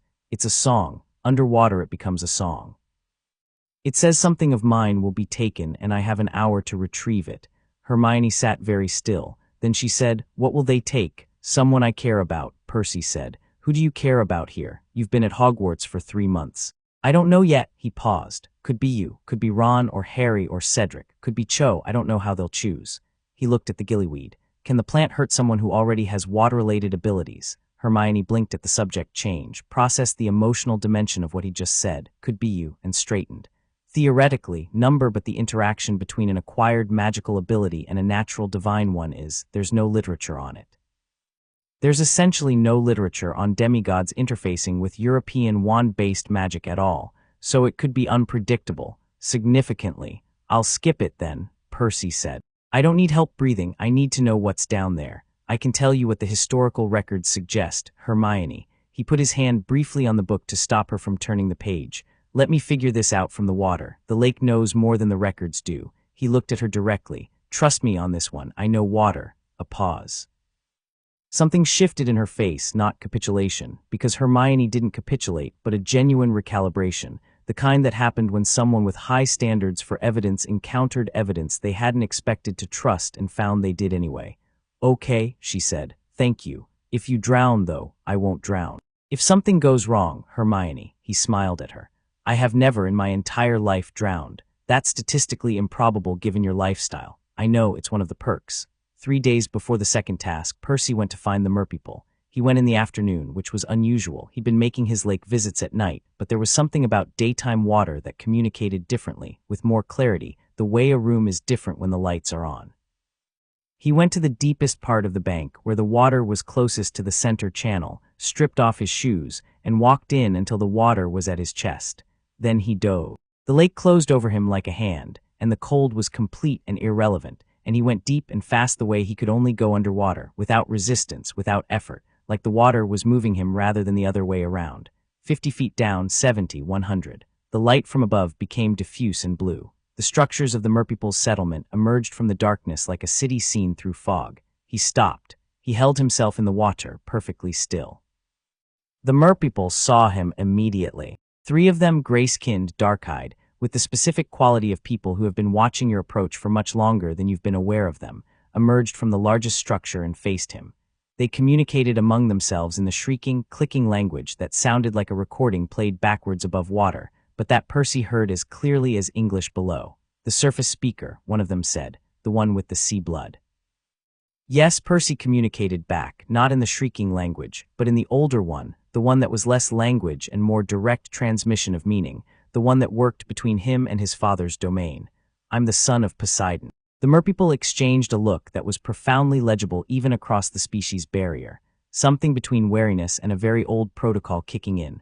We know of Poseidon, the central merwoman said. We are of different waters, different lineage. I know, Percy said. I'm not claiming authority over your domain. I'm asking for information. A pause, and then, because it was important to get the protocol right, with respect for your jurisdiction. The merwoman, she was the leader, clearly. The other 2 had the quality of waiting on her, considered him. Her eyes were dark and completely without the warmth or mobility of human eyes, and they gave nothing away.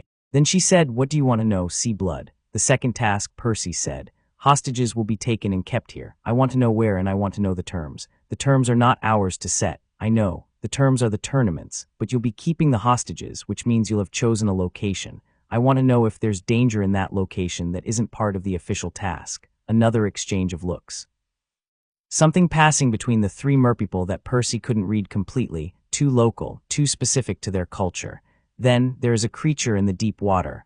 Old, changed. I know about the creature. It is not stable, the merwoman said. The magic that changed it is weakening. It has been weakening for years. When it breaks, what happens when it breaks? The merwoman was quiet for a moment. The water moved slow and deep around them all. What was changed returns to what it was, she said. All at once, Percy absorbed this. A plesiosaur-like creature, transformed by old and weakening magic, contained in a lake that was connected to a school full of children, in a tournament that was going to send him and possibly other people into that lake in 3 days. Where will the hostages be kept? He asked again. The merwoman pointed. Deeper and slightly south of their settlement, at what Percy estimated was the lowest point of the lake. Our grove, she said. They will be bound there. They are safe in our grove. And the creature's range, it does not come to the grove. It circles the center deep. A pause, normally. But if the magic breaks, then nothing is normal, she said. Percy looked at the indicated direction. He looked at the settlement behind the merpeople, the carved stones, the structured civilization of a people who'd been in this lake for centuries, and had no evacuation option if a creature the size of a city bus went into distress in their backyard. If the magic breaks during the task, he said, I'll handle the creature. The merwoman looked at him, those dark, illegible eyes. You are certain? I'm the son of Poseidon. The sea is my inheritance. He paused. A lake is just a small sea. Something happened in the merwoman's face that might, in a different kind of creature, have been called being impressed. It came and went quickly. We will watch, she said. The task day. That's all I'm asking, Percy said. He surfaced, dried instantly, and walked back to the castle, thinking about the magic weakening around the creature, and what 3 days of stress and noise from a tournament would do to an animal already at the limits of its endurance. He went to find Dumbledore. Dumbledore's office was at the top of a spiral staircase behind a gargoyle that jumped aside when Percy said sherbet lemon, which he knew because McGonagall had written it on a slip of paper and handed it to him on his 3rd day without explanation, and which he'd stored in his pocket ever since. The office was circular and full of the kind of controlled clutter that meant someone thought in 3 dimensions simultaneously. Portraits of previous headmasters lined the walls, most of them awake and watching Percy with undisguised curiosity. A large, ornate desk. A bird stand with a phoenix on it, the bird that was the deep, unashamed red of something that had been through fire and found it acceptable. Dumbledore was already seated, which meant he'd known Percy was coming, which was exactly the kind of thing Dumbledore did. Mr. Jackson, he said. Tea, sure, Percy said. He sat across the desk. The phoenix made a sound, low, musical, not quite a song, and ruffled its feathers. Percy looked at it. It looked back with eyes that were somehow both very old and completely present, and Percy recognized that quality, had seen it in divine animals, and felt a brief, sideways kinship. You've spoken with the merpeople, Dumbledore said. How do you know that? You smell of the deep water. Dumbledore smiled at Percy's expression. I am 83 years old, and I have been the headmaster of this school for 30 years. The lake is as known to me as my own office. He poured 2 cups of tea with the unhurried confidence of someone for whom urgency and serenity were not mutually exclusive. What did they tell you? Percy told him about the creature. The weakening magic, the merwoman's warning. Dumbledore listened with his full attention, which Percy had come to understand was not something Dumbledore gave automatically. He looked at his tea for a moment after Percy finished. You are concerned, he said, not about the task but about the creature's welfare. I'm concerned about anyone in the lake when the magic breaks, Percy said, including the creature. It's been trapped in something that hurts it for a long time. That's not something I can ignore. No, Dumbledore agreed quietly. I don't imagine it is. Can you reinforce the magic? Buy more time. I can try. Dumbledore looked at Percy over his spectacles. It will not hold indefinitely. The enchantment is very old, older than this school, older than my particular expertise with modern spellwork. What was done to that creature was done with a kind of power that does not respond well to repair. He paused. I have been aware of the situation for several years. I have been unable to find a solution that doesn't risk the creature's life in the dismantling. So the choices are hurt it now or hurt it worse later. That has been the impasse, yes. He looked at Percy steadily. You are suggesting a third option. I'm suggesting that when the magic breaks, not if, when, someone needs to be in the water who can actually communicate with the creature and keep it from hurting itself or anyone else. Percy looked at him. I can do that. During the second task, Dumbledore said slowly, you are proposing to complete the task, manage a creature that has been under increasing magical distress for decades, and navigate a complex underwater environment simultaneously. I've had worse days. A pause. Then something moved in Dumbledore's eyes that wasn't quite humor and wasn't quite sorrow, something that held both, the way deep water holds both color and darkness. You are, Dumbledore said carefully, very unusual, Mr. Jackson. I mention it repeatedly because I am repeatedly reminded of it. He set down his tea. Tell me, is this what you believe your father intended in placing you here? To solve this problem, Percy had been turning that question over for 3 months. He'd pushed at it, held it up to light, set it down, picked it back up. I think my father saw something that needed doing and identified me as someone capable of doing it, which is how gods operate. He paused. I think the tournament was a mechanism. Something was going to happen here regardless of me. Someone was already planning something with the cup, with Harry, with all of it. My father put me in the middle of it because he stopped. Because, Dumbledore prompted gently, because I don't leave people in bad situations if I can help it, Percy said. I never have. It's kind of a design flaw. He looked at his tea. He knows that about me. Dumbledore was quiet for a moment. The phoenix made its low, musical sound again. Your father and I, Dumbledore said, have a great deal in common when it comes to the people we trust with difficult situations. Percy looked at him. You put a 12-year-old in front of a basilisk. That was rather more circumstantial than deliberate, Dumbledore said mildly. Sure it was. The corner of Dumbledore's mouth moved. The tea was very good. Percy finished it. The task day, Percy said, standing. I need you to reinforce the magic around the creature as much as you can. Give me as much time as possible to complete the task before it breaks. I will do what I can, Dumbledore said, and if I need to go outside the task boundaries to deal with the creature, you will not be penalized, Dumbledore said. I will ensure it. Percy nodded. He turned to go, then stopped. One more thing, Moody. He was at the north shore of the lake around 2 in the morning about 6 weeks ago. Percy looked at Dumbledore directly. He wasn't alone. The boot prints were different sizes. I don't know who he was meeting, but it was deliberate and private, and he chose a location away from the castle specifically. He paused. I thought you should know. Dumbledore looked at Percy, and something in those perceptive eyes became very still. Thank you, Percy, he said, which was the first time he'd used Percy's first name without the prefix. Percy left. The gargoyle jumped back into place behind him. On the morning of the second task, Percy woke at 5 and went to the lake one more time. He didn't swim.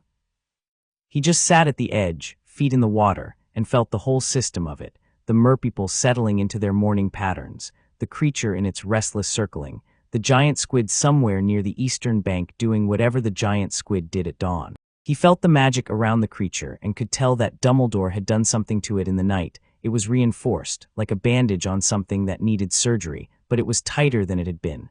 It would hold longer, not forever, but longer. He thought about who would be taken as his hostage. He'd been thinking about it for 2 weeks without resolution. The tournament's logic said the thing you valued most, and he'd been trying to be honest with himself about what that was here in this school, after 3 months of building something from nothing. He thought about Ron saying the American, with uncomplicated delight the first night. He thought about Hermione's notebook filling with observations about him that she never intended to stop taking. He thought about Harry's laugh, surprised out of him, making him look like a regular person for 10 seconds. He thought about Cedric's hand squeezing his and then letting go. He cared about all of them. That was the truth of it. You could spend 3 months in a place with people who were genuine and curious and brave in different ways, and come out the other side genuinely invested in their continued existence. He walked back to the castle, ate 4 plates of breakfast at the mostly empty Gryffindor table, and at 9 in the morning walked into the arena beside the lake with the other 3 champions, and a crowd that had assembled on the banks with the enthusiasm of people who had been waiting for something to happen in a lake for the last 4 months.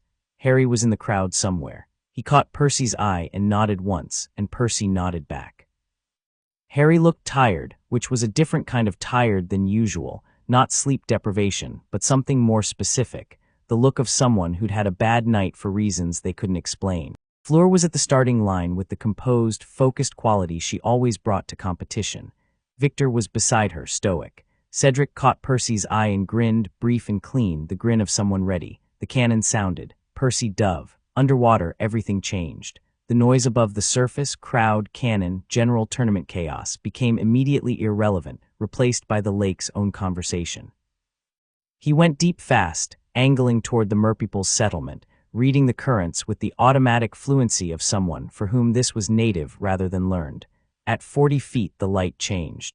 At 70, it changed again, the world becoming the dark blue-green of late December water, bioluminescence beginning to show in the sediment and on the structures below. He found the merpeople's grove in 4 minutes. It was a naturally occurring hollow in the lake bed, ringed with standing stones that had been carved over generations, and in the center of it, bound with a weed that moved like hair in the current, were 4 figures, floating, sleeping, perfectly unharmed.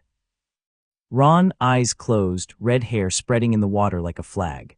Hermione, beside him, her characteristic bush of hair enormous in zero gravity, one hand folded against her chest. A small girl Percy didn't recognize, blonde, young, clearly not Hogwarts age, who had the specific bone structure of someone Fleur would call family. And Cedric, not Harry, Cedric. Percy hadn't expected Cedric, and the surprise of it hit him clean in the chest, sharp and clear. Most precious, the song had said. He'd known on some level, had felt it in the weeks of easy company and honest conversation and shared late-night thinking, but seeing it stated plainly by the magic of the lake was a different thing. He looked at Cedric's sleeping face, relaxed in the way of the enchanted sleep, the tension entirely gone, and somehow more itself for the absence of careful performance, and felt the weight of it. He went for Ron first, not because he valued Ron more than Cedric, but because Ron was the farthest from center, and therefore the most likely to be reached by the other champions last. He cut through the weed with Riptide. The celestial bronze moved through it easily, no resistance, the blade behaving with the precision it always had when Percy was focused, and Ron drifted toward the surface. The weed had a release mechanic. Percy could feel it designed to let go when cut, the hostage rising naturally. Then Hermione, then the small blonde girl who had to be Fleur's sister. He paused with the girl in his hands for a moment. Fleur wasn't going to make it in time. He'd passed her on the way down, she'd taken gillyweed, he'd recognized the physical change in her, but she'd taken a wrong turn past the eastern bank, and the giant squid had done something startling, and she'd lost time. Percy looked at the girl and thought, Fleur's going to think she failed. He cut the girl's binding and let her start rising, then went for Cedric. The weed released. Cedric drifted upward and Percy caught his arm and started ascending, and that was when the creature moved. He felt it before he heard it, a massive displacement of water, like a submarine changing course, the pressure wave hitting him broadside. The creature was moving fast, which it never did. Something had changed. He looked toward the center deep and saw it, 300 yards away, coming around in a wide arc, and the magic around it was, he could see it, with the part of him that read water and intention fragmenting, coming apart at the edges. The old magic unraveling like a rope that had been cut strand by strand for years and had finally found the last strand. Now, he thought. It's happening now. He shoved Cedric upward toward the surface with enough force to get him most of the way. The enchanted sleep would protect him from the push. He'd be fine, he'd surface, and then turn toward the creature. Full speed underwater, directly toward a creature the size of a school bus that was in acute magical distress. Some part of Percy registered that this was insane. The other part of him, the larger part, the part that had been doing things like this since he was 12, had already committed. He met it in the center deep. The creature saw him from 60 yards and changed course, not fleeing, not charging, but the sharp redirection of an animal in pain that isn't sure what it's responding to. Percy stopped moving. He held himself in the water, perfectly still, and let the current from the creature's movement wash over him. The magic was coming off it in waves now, dissolving into the water. He could taste it, that specific flavor of old enchantment releasing, like the smell of a fire going out. "Hey," he said in the deep way, not words, presence, "I'm here." The creature circled him, 20 yards, 10, the magic broke. It broke the way he'd known it would, all at once, a release that sent a pressure wave through the lake in all directions. He felt it like a physical blow and absorbed it, steadied himself, and kept his attention on the creature. Whatever it had been before the enchantment was already reasserting, something smaller than a plesiosaur, something that didn't have the mass of the transformed version, something confused and terrified and in sudden, acute pain from decades of forced conformation to an unnatural shape. Percy pushed toward it, the creature shied back. He stopped. "I know you hurt," he said. "I know it's been a long time, you're not trapped anymore." The creature made a sound that carried through the water, a subsonic thrum, too deep for the merpeople's language, too resonant for the giant squid's usual pulses, something older, something that predated the school and the lake and the magic that had been performed on it. "I know," Percy said. "I know." He stayed in the water for 12 more minutes. He stayed until the creature stopped circling, until it settled. Until the pain responses in the water, the frantic signaling of an animal in crisis, began to slow and quiet into something that was still exhausted, but no longer desperate. He stayed until the creature moved away from the center, away from the settlement, toward the far northern reach of the lake where the banks were wild and reedy and there was no foot traffic. Then he ascended. He broke the surface to noise, an enormous, complete wall of sound noise. The crowd on the bank was standing, all of them from what he could see, which was partially obscured by water in his eyes even though he dried instantly. He shook his head and swam toward the bank, and someone grabbed his arm and hauled Cedric, already dried and wrapped in a blanket, pulling Percy out of the lake with a strength that came from 6 weeks of alarm and 10 seconds of relief. "What took you?" Cedric said, which came out strange because his voice was doing something it clearly wasn't supposed to be doing. "Had to handle the creature," Percy said. "Everyone could feel it," Cedric said. "The whole lake, there was a wave, Percy, the entire surface. The magic broke. It needed." Percy looked at him. Cedric was fine. The others were fine. He could see Ron on the bank wrapped in a blanket, Hermione on her feet already talking to someone, the small blonde girl being embraced by Fleur with a ferocity that communicated everything about why Fleur had swum the lake alone with no certainty of making it in time. "Everyone's fine. Everyone's fine," Cedric confirmed. He still had Percy's arm. He seemed to notice this and didn't let go. "The creature, it's okay. It's in the North Reach. It needs to be left alone for a while." Percy looked at the lake, which was calmer now than it had been in months. He could feel the difference even from the bank, the old constrictive distress gone, replaced by something more open, more naturally itself. "It'll need monitoring. Someone should tell Dumbledore it's in the North Reach." "I'll tell him," Cedric said. "Then you went for the others first. Ron and Hermione and Fleur's sister. You retrieved them before you came for me. They were the ones who might not have been retrieved in time." "But I was your—" Cedric stopped. The word the tournament would use was hostage. The word Percy thought the tournament was actually pointing at was something else. "You trusted the magic to keep me safe until you were done. I trusted you to be okay," Percy said, "which is different." They looked at each other, with the lake at their backs and the crowd still noisy around them and the cold February air finding every gap in Percy's soaked clothing. "That's either an enormous compliment or you just admitted you weren't worried about me," Cedric said. "Both," Percy said. "You're the most capable person I know here. If anyone was going to be fine, it was you." Something moved in Cedric's expression that Percy didn't have a full language for yet, something that wasn't casual, that registered more than the words and knew it and was deciding how to hold it. "You're a complete disaster, Jackson," Cedric said, which was not what that expression had looked like it was heading toward, and which was somehow better for the difference. "I've been told," Percy said. The scores from the second task were posted 2 hours later. Percy had finished first, with the highest score from 3 of the 4 judges, a 9, a 9, and a 10.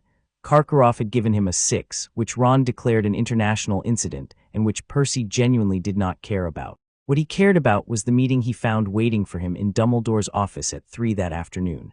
Not a casual meeting. When he arrived, Dumbledore was at his desk, and beside him was Professor McGonagall, and on the desk between them was something Percy recognized.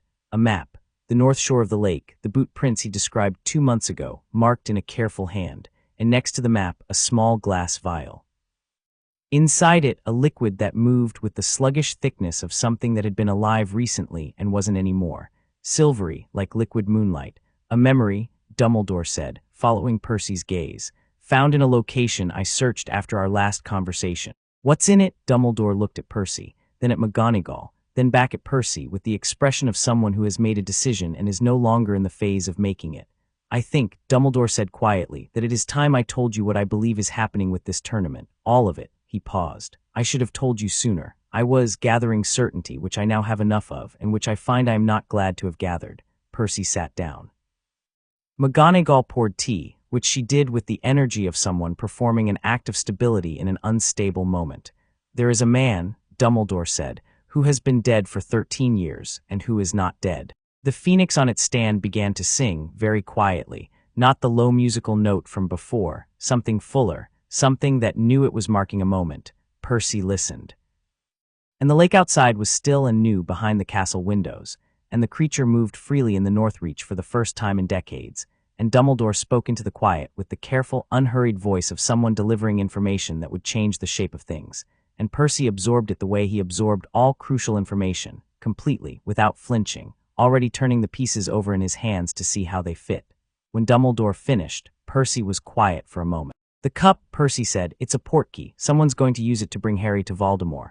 "That is what I believe," Dumbledore said, "and you've known someone inside the school is managing this." "I have suspected. The memory confirms it." "The memory is of Moody," Percy said. It wasn't a question. Dumbledore's expression answered him anyway. "Not Moody as we know him," he said carefully. Percy thought about the North Shore, 2 sets of boot prints. The one set he'd recognized as Moody's distinctive dragon step, the other set, different weight distribution, shorter stride, someone lighter who walked on the balls of their feet. "Someone is using Moody's face," Percy said. "Yes. And they've been inside this school all year." "Yes." Percy was quiet for another moment. He thought about the conversation by the lake at 2 in the morning, Moody's voice saying, "I'm looking to understand what you are." A variable, one that wasn't accounted for. He thought about the magical eye tracking him. He thought about Barty Crouch SR, who according to Cedric looked like a person carefully being someone. He thought about Cedric. "Cedric's father," Percy said. "Barty Crouch Sr. is, I believe he is being controlled," Dumbledore said, "against his will, which means his son has been out of the picture all year," Percy said. "His son. Barty Crouch Jr." He looked at Dumbledore. "Who is inside this school, inside Moody's face, managing the tournament from inside the judging panel?" A pause. "He's the one who put my name in the goblet." "I believe so, to create a distraction, a complication, a variable that he couldn't account for," Percy said. Dumbledore looked at him steadily. "I think the person who put your name in the goblet may also have been attempting to ensure you were present," he said. "Not as a distraction for the plan, as a disruption of it. Someone else put my name in. Perhaps." Dumbledore's eyes were doing their layered calculation thing. "Or perhaps the goblet itself, an ancient object with its own intelligence, reached for the nearest available source of ancient power when it felt the contamination of the selection process. Reached for something that didn't belong to any of the conventional parties involved." Percy sat with that, the goblet reaching for him, the blue fire, the deep ocean blue, finding him in the Hogwarts lake where he'd arrived for entirely separate reasons, an ancient artifact making an ancient call. "Either way," Percy said, "I'm here." "Either way," Dumbledore agreed. Percy stood up. The pieces were assembled. The shape was clear.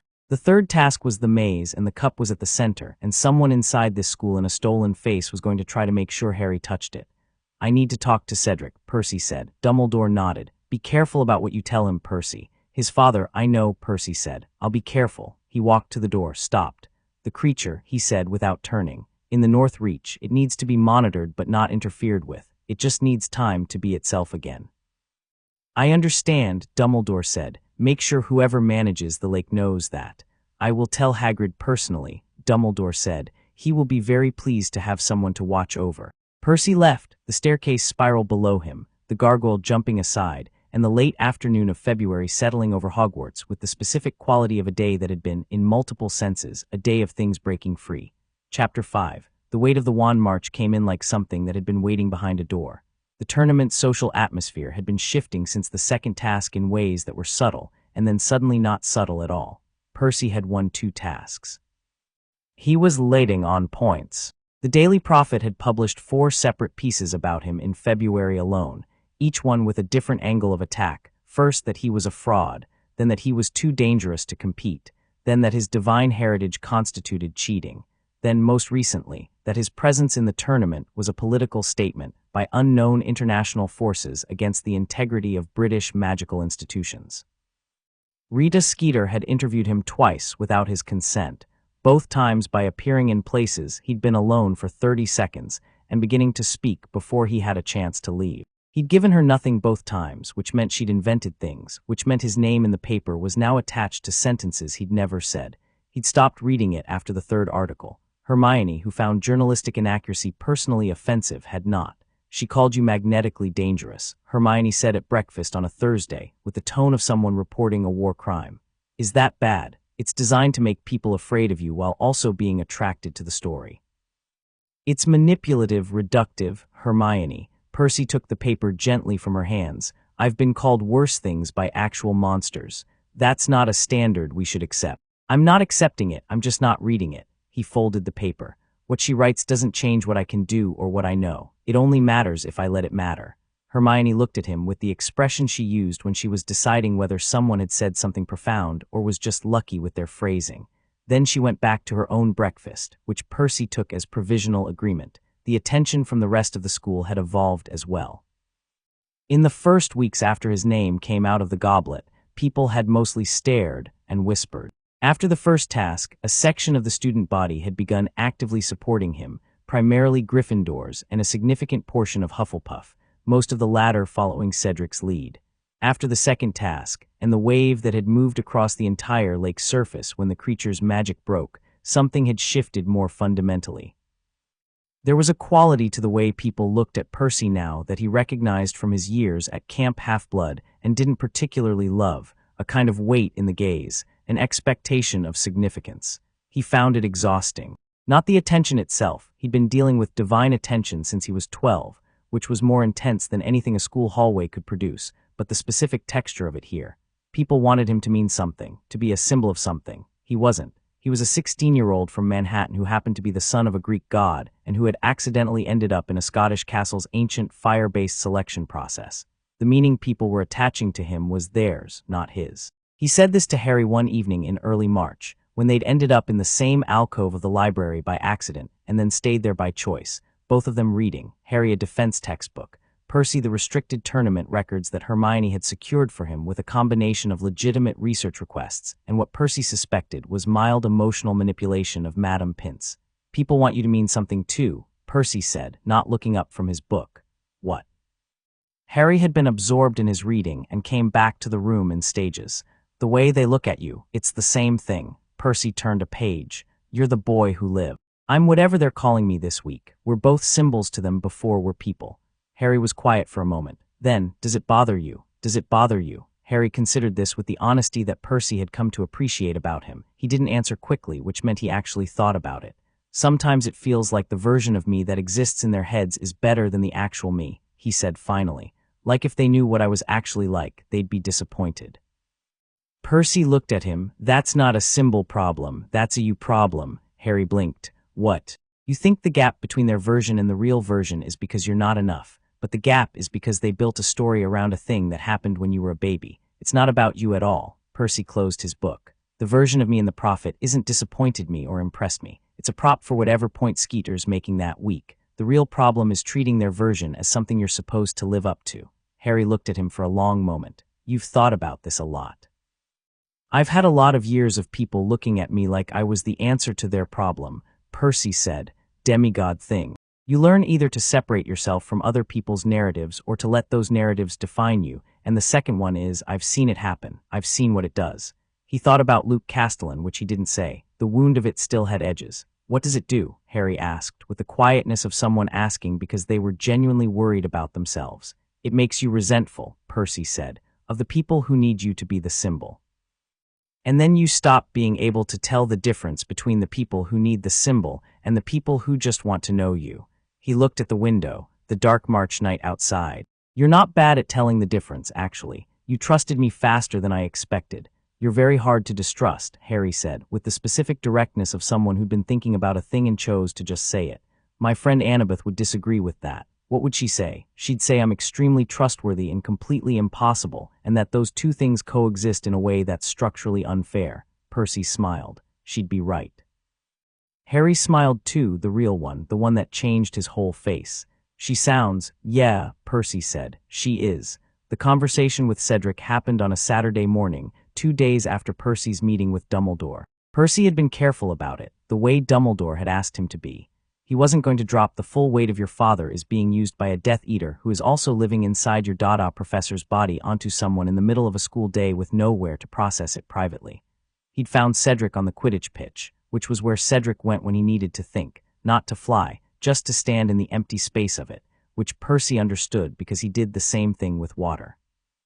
He told him in pieces, slowly, with pauses, watching Cedric's face for where the information landed and whether it was landing in a place that could hold it. He told him about the cup being a portkey. He told him about someone inside the school managing the tournament's outcomes.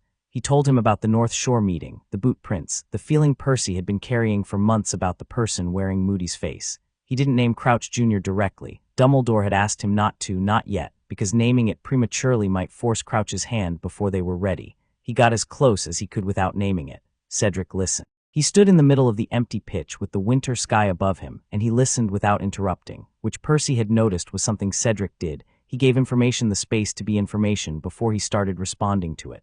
When Percy finished, Cedric said, "My father. I don't know for certain. I know what you said." Cedric's voice was even. "I said my father because I've known something was wrong with him all year, and I've been not letting myself look at it directly. Because looking at it directly meant accepting something I didn't want to accept." He put his hands in his pockets. "Someone is using my father. That's what Dumbledore believes."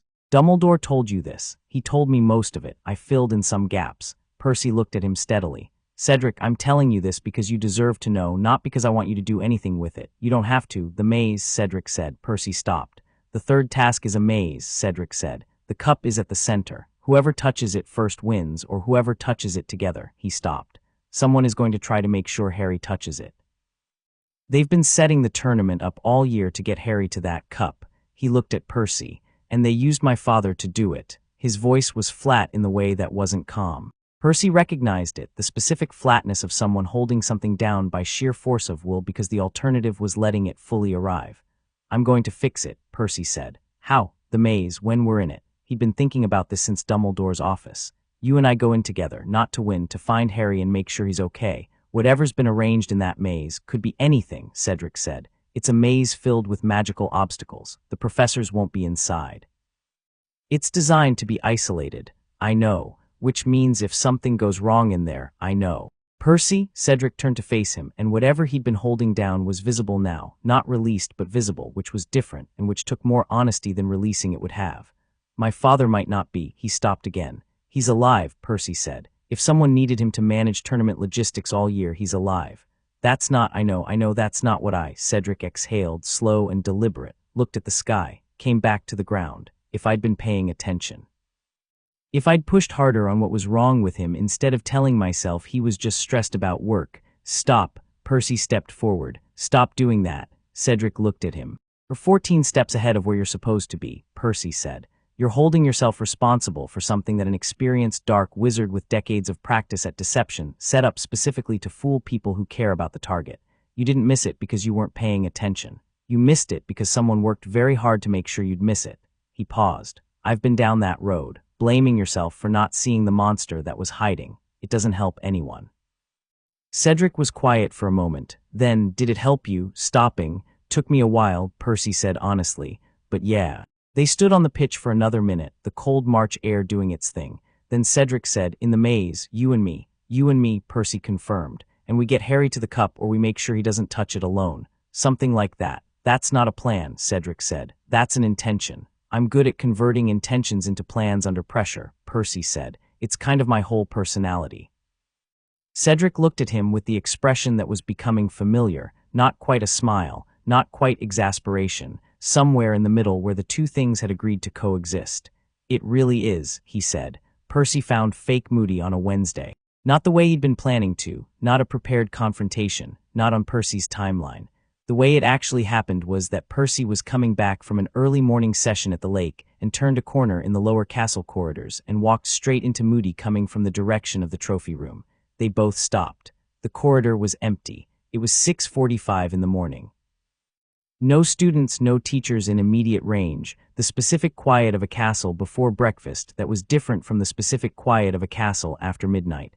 The magical eye spun, focused, held. Percy looked at the real eye, which was blue and sharp, and doing something that the magical eye couldn't, trying to read him.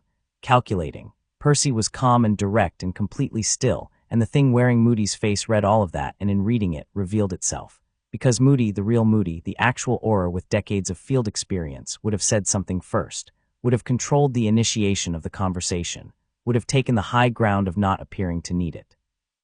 The person in front of him waited for Percy to speak, just for a second, just a fraction of a second, but Percy caught it. "Morning," Percy said. "Jackson," Moody's voice. The cadence right, the word choice right. "Early. I'm always early," Percy said. "Like time, still working out your abilities in unfamiliar water." Something like that. Percy didn't move. The corridor was narrow enough that getting past Moody required one of them to step aside. He didn't step aside. "How are you finding the tournament?" The magical eye spun again. "It's been eventful." "Very," Percy agreed. "The second task especially, that wave from the lake," he watched, not the eye, the hands. The hands were still in the specific way of someone who has been trained to keep them still rather than the natural stillness of someone who simply isn't tense. "Must have been quite a view from the bank." "Quite a view," Moody agreed. "You were near the North Shore," Percy said. A pause, brief, very brief, but real. "I positioned myself near the starting line." The starting line was the South Bank. Percy held his eyes, the real one. "I've walked that bank every morning for 4 months. I know every inch of it." He kept his voice conversational, no accusation in it, just facts laid out like stones on a path. "You were at the North Shore during the second task, same spot you were in at 2 in the morning, 6 weeks before." The corridor was very still. The magical eye had stopped spinning. It was fixed on Percy with the unmoving, absolute attention of a scope that has found its target. "Sharp eyes," Moody said, and the cadence was just slightly different, just slightly more controlled, the way a practiced speaker controls their voice when they're improvising under pressure. "I don't use my eyes for most of it," Percy said. "The water tells me who's been where. It's quite good at that." He tilted his head. "I know you watch me. I've known since the selection night. I don't mind being watched." "I mind not knowing why." "I told you why. You told me you were looking to understand what I am." Percy paused. "I think you already understood what I was the moment my name came out of the goblet. I think I was unexpected, and I think someone who planned very carefully for this tournament spent 3 months trying to figure out whether I was a problem or an opportunity."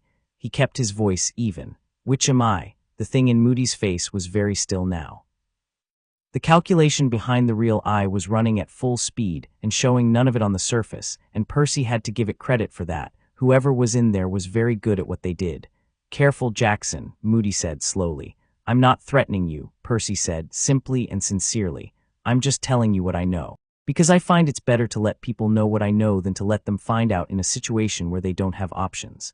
He looked directly into the real eye. "I know something is wrong in this castle. I know the tournament has been managed. I know what the cup is supposed to do." He paused. "And I know that whatever happens in that maze, Harry is going to be okay." Very quietly, the magical eye made a small, mechanical sound as it adjusted. "Is that a fact?" Moody said. "That's a fact," Percy said. A long moment. The castle breathed around them, stone and old magic and morning quiet. Then Moody stepped aside, a single deliberate step, clearing the corridor. Percy walked past him. He walked with his back straight and his pace unhurried, and he didn't look back, and his hand was in his pocket with his fingers around the pen, but he didn't uncap it. He walked around the corner and out of the corridor and kept walking, and he counted 30 seconds in his head before he let the breath he'd been holding release. His heart was going fast. Not from fear, from something more complicated, the specific adrenaline of a confrontation where neither party showed their hand, and both parties knew it, and both parties also knew the other one knew it, and the knowing had its own kind of violence. He thought, he's going to accelerate now. Whatever he was planning, he'll try to move it forward before I can do anything else. He thought, the maze is 6 weeks away. He thought, 6 weeks is not very much time. He went straight to Dumbledore's office. He knows I know, Percy said, closing the door behind him. Dumbledore was at his desk with 3 books open simultaneously and a cup of tea that was steaming in the characteristic pattern of tea that had been recently poured. He looked up without surprise. You confronted him. I didn't confront him. I told him what I knew and let him draw his own conclusions. Percy sat down without being invited. He's going to move faster now. The maze is 6 weeks out, and he's going to try to use the time to lock in whatever he needs locked in. Yes, Dumbledore said, and the single word carried a weight that told Percy this was already part of his calculation. I had anticipated that we were approaching the moment where subtlety would become a liability. Your conversation may have simply clarified the timeline. Is that a problem? It is an acceleration, Dumbledore said carefully. Which can be either a problem or an opportunity, depending on whether we are more ready than our opponent. Are we? Dumbledore looked at him. The blue eyes behind the half-moon spectacles did their layered thing. I have been building toward a conclusion for some time, he said. What I needed was certainty sufficient to act, which the memory I found provides. What I also needed was, he paused, someone who could be in the maze. Percy looked at him. Someone you could trust in the maze. Yes, you've been building toward using me for this since I arrived. I have been considering the possibility that you might be essential to what needs to happen, Dumbledore said, with the careful precision of someone making a distinction that mattered. Not using you, considering whether to ask you. The difference was real. Percy had enough experience with the divine to know the difference between a god who used and a being who asked, even when the asking came very late in the process. Ask then, Percy said. Dumbledore folded his hands on the desk. In the maze, he said, someone will attempt to ensure that Harry touches the cup. Alone. The cup will transport him alone to a location I believe I have identified, a graveyard in Little Hangleton. What waits for him there is, not something a 14-year-old should face alone. He looked at Percy steadily. I need someone in that maze who can find Harry and ensure that whatever happens at the end, he is not alone when it happens. You want me to be with him when he touches the cup. If it cannot be prevented, then yes. And if it can be prevented, then prevent it, Dumbledore said simply. Percy thought about the maze. The impossible complexity of it, the magical obstacles, the fact that the professors couldn't enter and nobody knew its internal layout in advance. He thought about fake Moody, who now knew that Percy knew, and who was going to be doing everything possible to ensure the plan went ahead. He thought about 6 weeks and what could be arranged in 6 weeks by someone with access to the tournament's internal mechanics and a very good reason to hurry.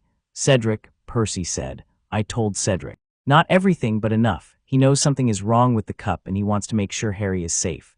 I know you told him, Dumbledore said. Is that a problem? No, Dumbledore said. I had hoped you would. Cedric is, he paused. Cedric is important in this. Something in the way he said it made Percy look at him more carefully. Important how? Dumbledore was quiet for just a moment too long. How? Percy said again, and his voice was different this time. I cannot see the future, Percy, Dumbledore said quietly. I can only read the shape of things. And the shape of things in this tournament has certain edges that I find deeply concerning. Tell me what you're concerned about. I am concerned, Dumbledore said, about a plan that requires a specific person to touch a specific cup. What happens when there are 2 people near that cup instead of 1? What happens when the plan accounts for variables and still one more variable appears? He looked at Percy directly. I am concerned that when a plan fails, the person who made it makes a different choice, a faster choice. Percy understood. He understood in the way you understand something that lands in the stomach rather than the head. If the plan goes wrong in the maze, Percy said, and Harry doesn't touch the cup alone, then someone else might, Dumbledore said. Cedric is a champion. He will be in that maze. He will be close to that cup.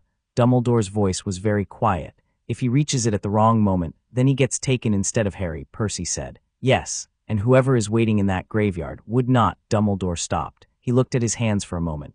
Voldemort's return requires a specific ritual, specific components. Cedric would not be a component. He would be another stop. Unnecessary, Percy said. The word fell into the office like a stone into still water. Dumbledore didn't answer. He didn't need to. Percy sat with it. He held the shape of it and looked at it from every angle, the way the problem truly was rather than the way he wanted it to be. Cedric in the maze. Cedric, who was brave and honest and capable, and who had absolutely no idea what was actually waiting at the end of this tournament. Cedric, who had his father's situation riding under his ribs, and who had agreed, with the full force of his considerable decency, to put himself in the maze beside Percy to make sure Harry was okay.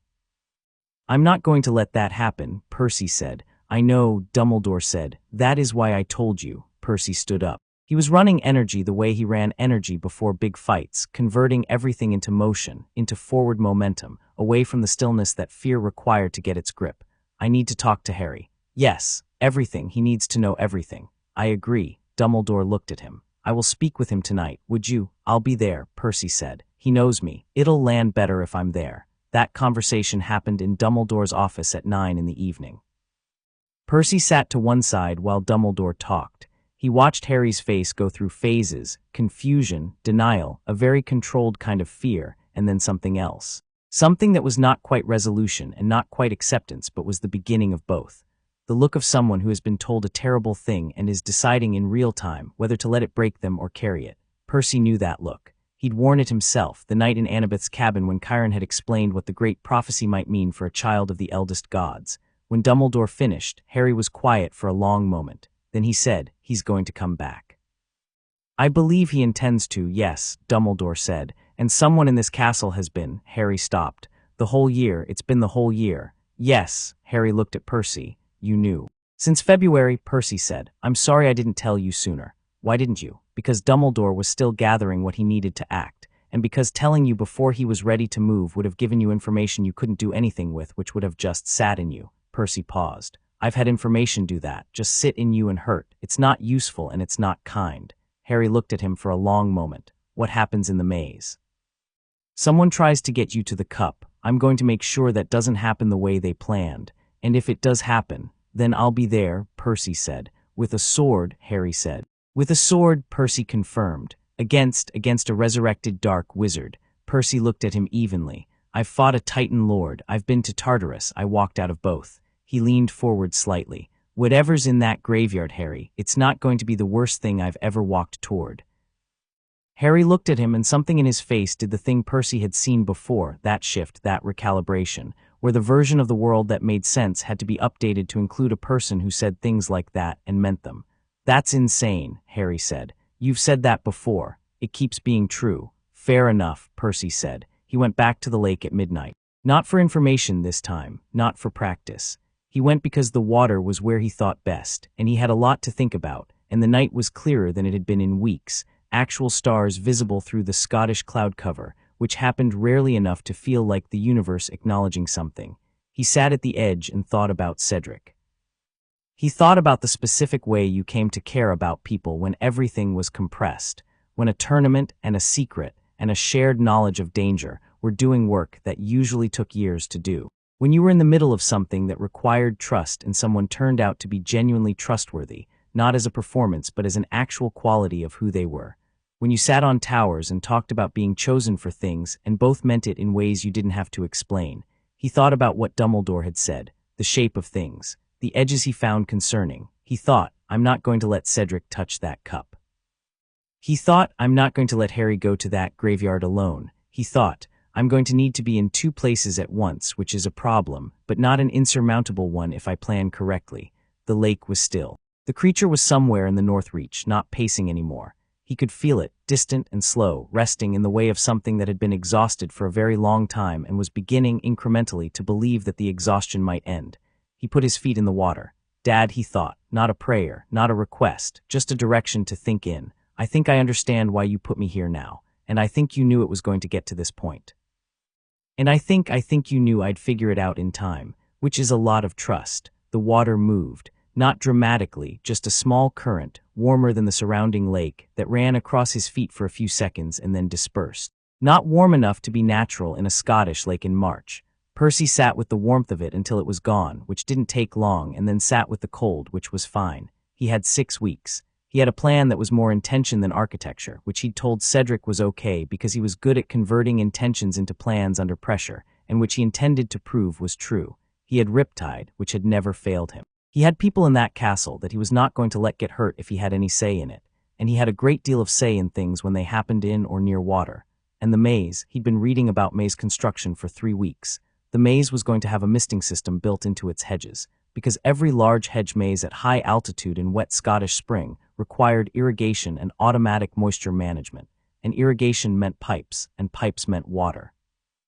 And water meant Percy could feel every inch of that maze from the inside like a second nervous system. He smiled at the dark lake. 6 weeks. He was ready. Chapter 6. Into the Labyrinth. The maze went up on the 1st of June. Percy watched it from the astronomy tower, his thinking spot, his by now, worn into the stone by 3 months of late nights, and watched the hedges grow.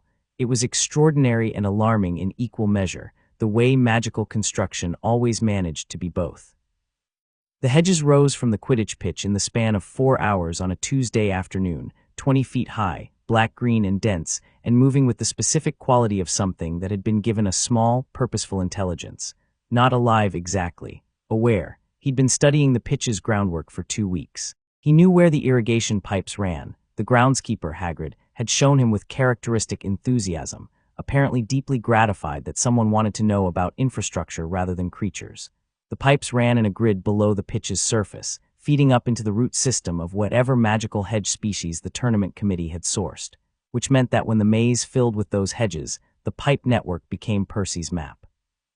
He'd spent evenings sitting with his hand in soil near the pitch's edge, feeling the water in the pipes with the same attention he gave the lake. By Thursday of the construction week, he could feel the rough internal shape of the maze, not precisely, not like a blueprint, but the way you can feel a room's layout by the sound of it, the way echoes tell you where walls are. He drew what he could feel, showed it to Cedric. Cedric had looked at the rough map and then looked at Percy and said, "You made a map from plumbing.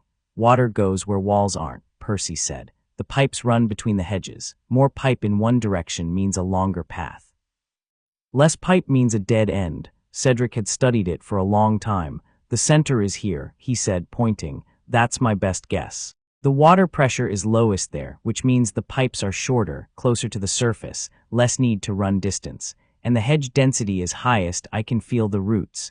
"You feel roots now. The roots have water in them." "Of course they do."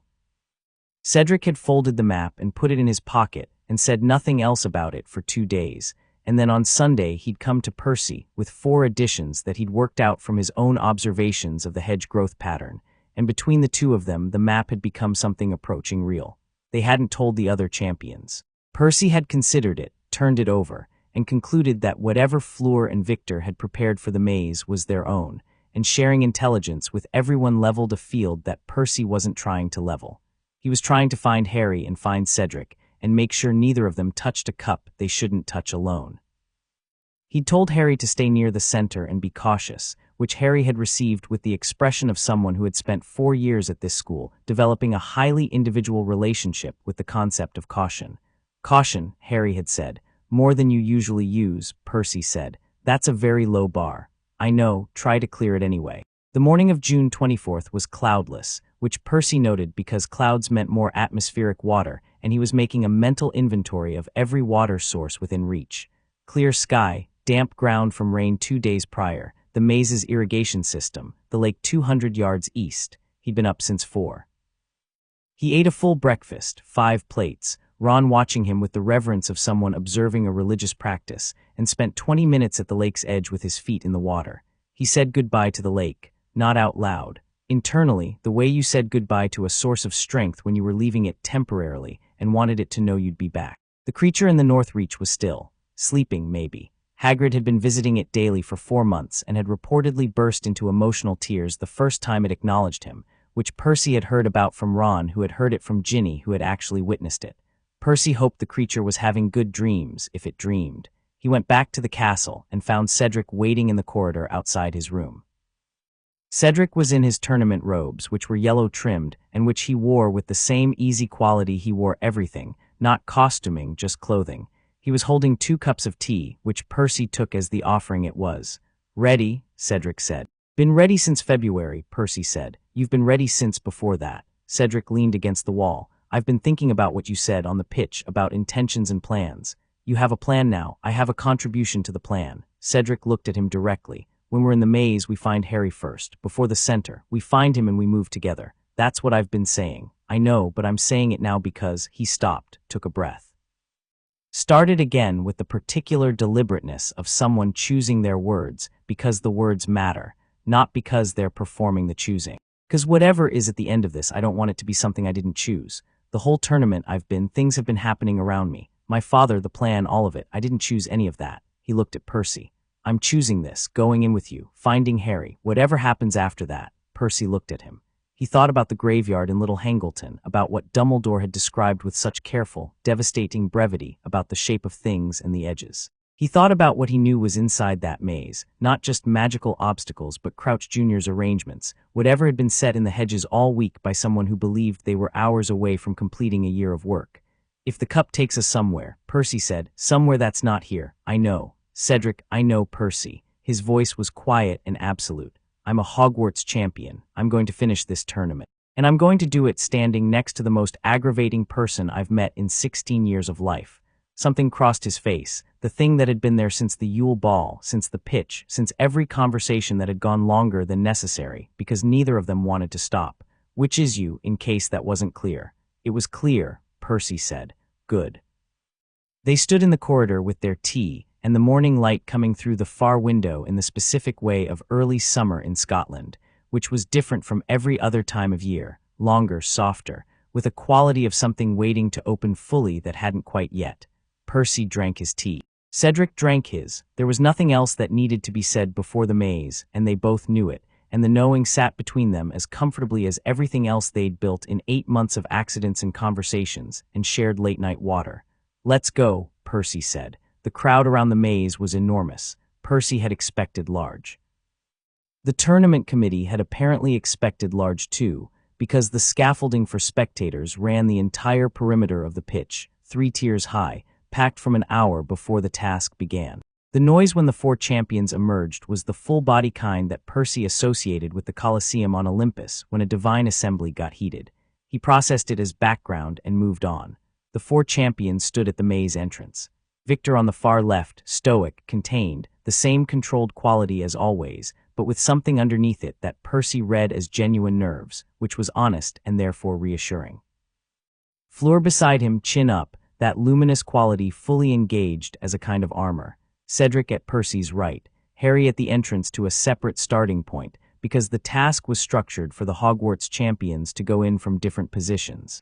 Percy caught Harry's eye. Harry nodded. Percy nodded back. Fake Moody was at the judges' table. He'd been watching Percy since they walked out, that fixed, unmoving attention that Percy had stopped bothering to track because tracking it was a waste of energy. He'd said what he needed to say in that corridor 3 weeks ago. Whatever came next in the maze was the real conversation.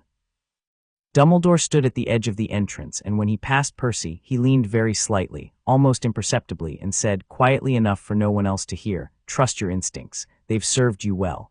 "They usually do," Percy said. Dumbledore moved on. The cannon fired. The maze was cold inside. Not the outer temperature cold of a June night, something more internal, more made. The hedges had the quality of things that had decided to be present, and the paths between them were lit by a sourceless light that came from the ground and illuminated nothing usefully. Percy had expected disorientation and had prepared for it by immediately doing the thing he'd practiced for 2 weeks. He put one hand against the hedge, felt the moisture in it, found the pipe in the ground below his feet, and oriented himself against the map he'd built. He was in the northeast quadrant. The center was southwest. He moved. The maze's obstacles were immediate and creative. A blast-ended Scroot rounded a corner at him 40 seconds in, a creature that looked like it had been designed by something that hated everything equally and expressed it through biology. Percy sidestepped its charge, felt the heat from its blasting end pass close enough to singe his sleeve, and Riptide was in his hand and through its hindquarters before it finished its arc. It wasn't a monster. It was a large, hostile, magical creature, and Riptide's celestial bronze registered the difference, a clean, precise wound, not dissolution. The Scroot shrieked and dragged itself into the hedge. Percy kept moving. Ridiculous spells, he'd been told, countered Boggarts. He didn't know that spell. He'd never needed to. When he turned a corner and found the gray, shape-shifting fog of a Boggart beginning to resolve into something, he'd simply said, "I've seen worse," which was objectively true, and held Riptide steady, and the boggart, apparently confronting a target whose fear it couldn't immediately identify and catalog, had wavered. It had cycled through several shapes, a huge, dark form that was almost Tartarus, almost Crow-nose, almost Luke's face with the wrong expression, and Percy had looked at each one without flinching, because he had the scars from the real versions of all of them, and the boggart was something that fed on anticipatory fear, not on someone who had been afraid of these things already and come out the other side. The boggart dissipated. Percy moved on. He found Cedric at the 12-minute mark, at the intersection of two paths near the maze's western middle section. Cedric had a cut on his cheek, shallow, from a hedge, and was breathing controlled and deliberate, his wand up. "Boggart," Percy said. "Just past one," Cedric confirmed. "Victor was ahead of me. I heard his incantation." "Harry, not yet." They moved together. The map in Percy's head, the water memory map, the pipe grid, told him they were 2 major turns from the center and that there was a significant magical concentration in the path before it. Something had been placed there deliberately, not a tournament obstacle. The magic had a different flavor, more intentional, more recent. "There's something in the path ahead," Percy said quietly as they walked. "Not a creature, a spell maybe, something layered. It was placed in the last few days." "Crouch," Cedric said. "Yeah, what kind of spell?" "I can't tell from the water. It doesn't read magic directly. I get intention more than type." Percy kept his hand trailing along the hedge. "It reads like a funnel, something designed to push whoever reaches it in a specific direction." "Toward the cup," Cedric said. "Toward the cup." They came to the concentration and Percy stopped. The path forked 3 ways. The magical signature was on the left path, which was also, according to his map, the most direct route to the center. He could feel it like a low hum in the water in the ground, not dangerous exactly, but directive. It wanted to be walked down. It had a quality of invitation that was designed to feel like instinct rather than compulsion. "This path leads fastest," Percy said. "It's also the one he's rigged. What's the other option? The right path adds time, but I can feel Harry. The water in the hedge roots near the center has been recently disturbed by someone walking close. He's already near the cup." Cedric looked at both paths, then he looked at Percy. "You go right, find Harry. I'll take the left." "No," Percy said immediately. "Percy, I know what the left path ends at," Percy said. "It ends at the cup. It's designed to bring whoever walks it to the cup first. If you walk it, you touch the cup." "I know that," Cedric said. "Cedric, I know Percy." He said it with the full force of his particular quality of honesty, which was the most honest thing Percy had encountered in all his 16 years of honesty-adjacent existence. "But if someone needs to be near that cup to make sure Harry doesn't touch it alone, and if the path is designed to bring someone there, I'll take the left path," Percy said. "You need to find Harry. I can find him faster. I know where he is from the water. I can cross to him from the center faster than you can find him from here." He looked at Cedric directly. "Take the right path. Find Harry. Tell him to wait. I'll come to you. And if the cup is already active when you get there, then I'll deal with what's active. Percy, if the cup takes you, then I'll deal with wherever it takes me too," Percy said. "That's literally been the plan this whole time." Cedric looked at him. The maze was quiet except for their breathing and the low, present sound of everything alive in the hedges around them. In the sourceless light, Cedric's face was very clear, the cut on his cheek, the steadiness in his eyes, the thing that was there and had been there and that neither of them had named because there were more important things to do, and some truths didn't need names to be true.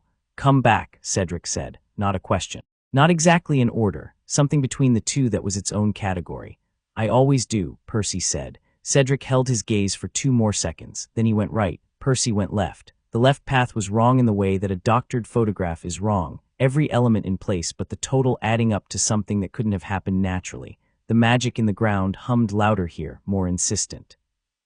The path had a quality of ease that Percy recognized as deliberate. It wanted to feel like the right choice, like the obvious direction. He walked it with riptide uncapped and his other hand brushing the hedge, reading the water, reading the path ahead. He found the imperious curse at the last turn, not cast on him, cast on the path itself, or rather woven into the last 20 feet of it, which was a technique he'd never encountered but whose intention was immediately legible. Anyone who walked through it would be subject to a compulsion, not full control, just a nudge. Walk forward, touch the glowing thing. Percy walked through it. He felt it hit, a strange, warm, acquiescent feeling that started in his chest and tried to move outward into his limbs. It was deeply unpleasant in the specific way that anything trying to take his will was unpleasant. He'd resisted Charmspeak. He'd resisted divine compulsion twice. The imperious curse, cast on a path rather than a person, was working at a fraction of its design strength, and Percy had spent his entire life building the specific internal architecture of someone whose will was not available to be taken. He shook it off in 3 steps, kept walking. The cup was in the center of a circular clearing, on a pedestal exactly like the one that had held the Goblet of Fire. It was gold, ordinary-looking, and it was blazing with a cold blue light that Percy recognized with a jolt in his chest. Not the blue of the goblet, not exactly, but the same family. Ancient, deliberate, something that had been charged with specific intent. He was alone in the clearing. He stopped 10 feet from the cup. The water in the ground here was still. No recent footsteps. Harry hadn't come this way. Cedric was in the right path section. Percy could feel him, the disturbance of 2 people moving through hedgeroot territory, which meant he'd found Harry. He looked at the cup. He thought about Dumbledore's graveyard, Little Hangleton, a ritual waiting, a man who had been dead for 13 years and wasn't. He thought, I could touch it now. I could go where it goes and meet whatever's there before Harry arrives. He thought, that might be the worst idea I've had in a long time, which is a significant bar. He thought, but if Crouch has a backup, there's another mechanism. If Harry and Cedric come to this clearing before I've confirmed the cup can be neutralized, he moved forward. He got 2 feet from the cup when the hedge behind him burst open and fake Moody walked through. The face was still Moody's face. The walk was still the dragon step, but the magical eye was spinning at a speed Percy hadn't seen before, frantic, overstimulated, and in the real eye there was none of the controlled calculation that Percy had read as Moody for 8 months. What was in the real eye was younger and rawer, and desperate in a way that desperation looked when someone had spent a year being perfectly controlled and was now in the last 5 minutes letting it show.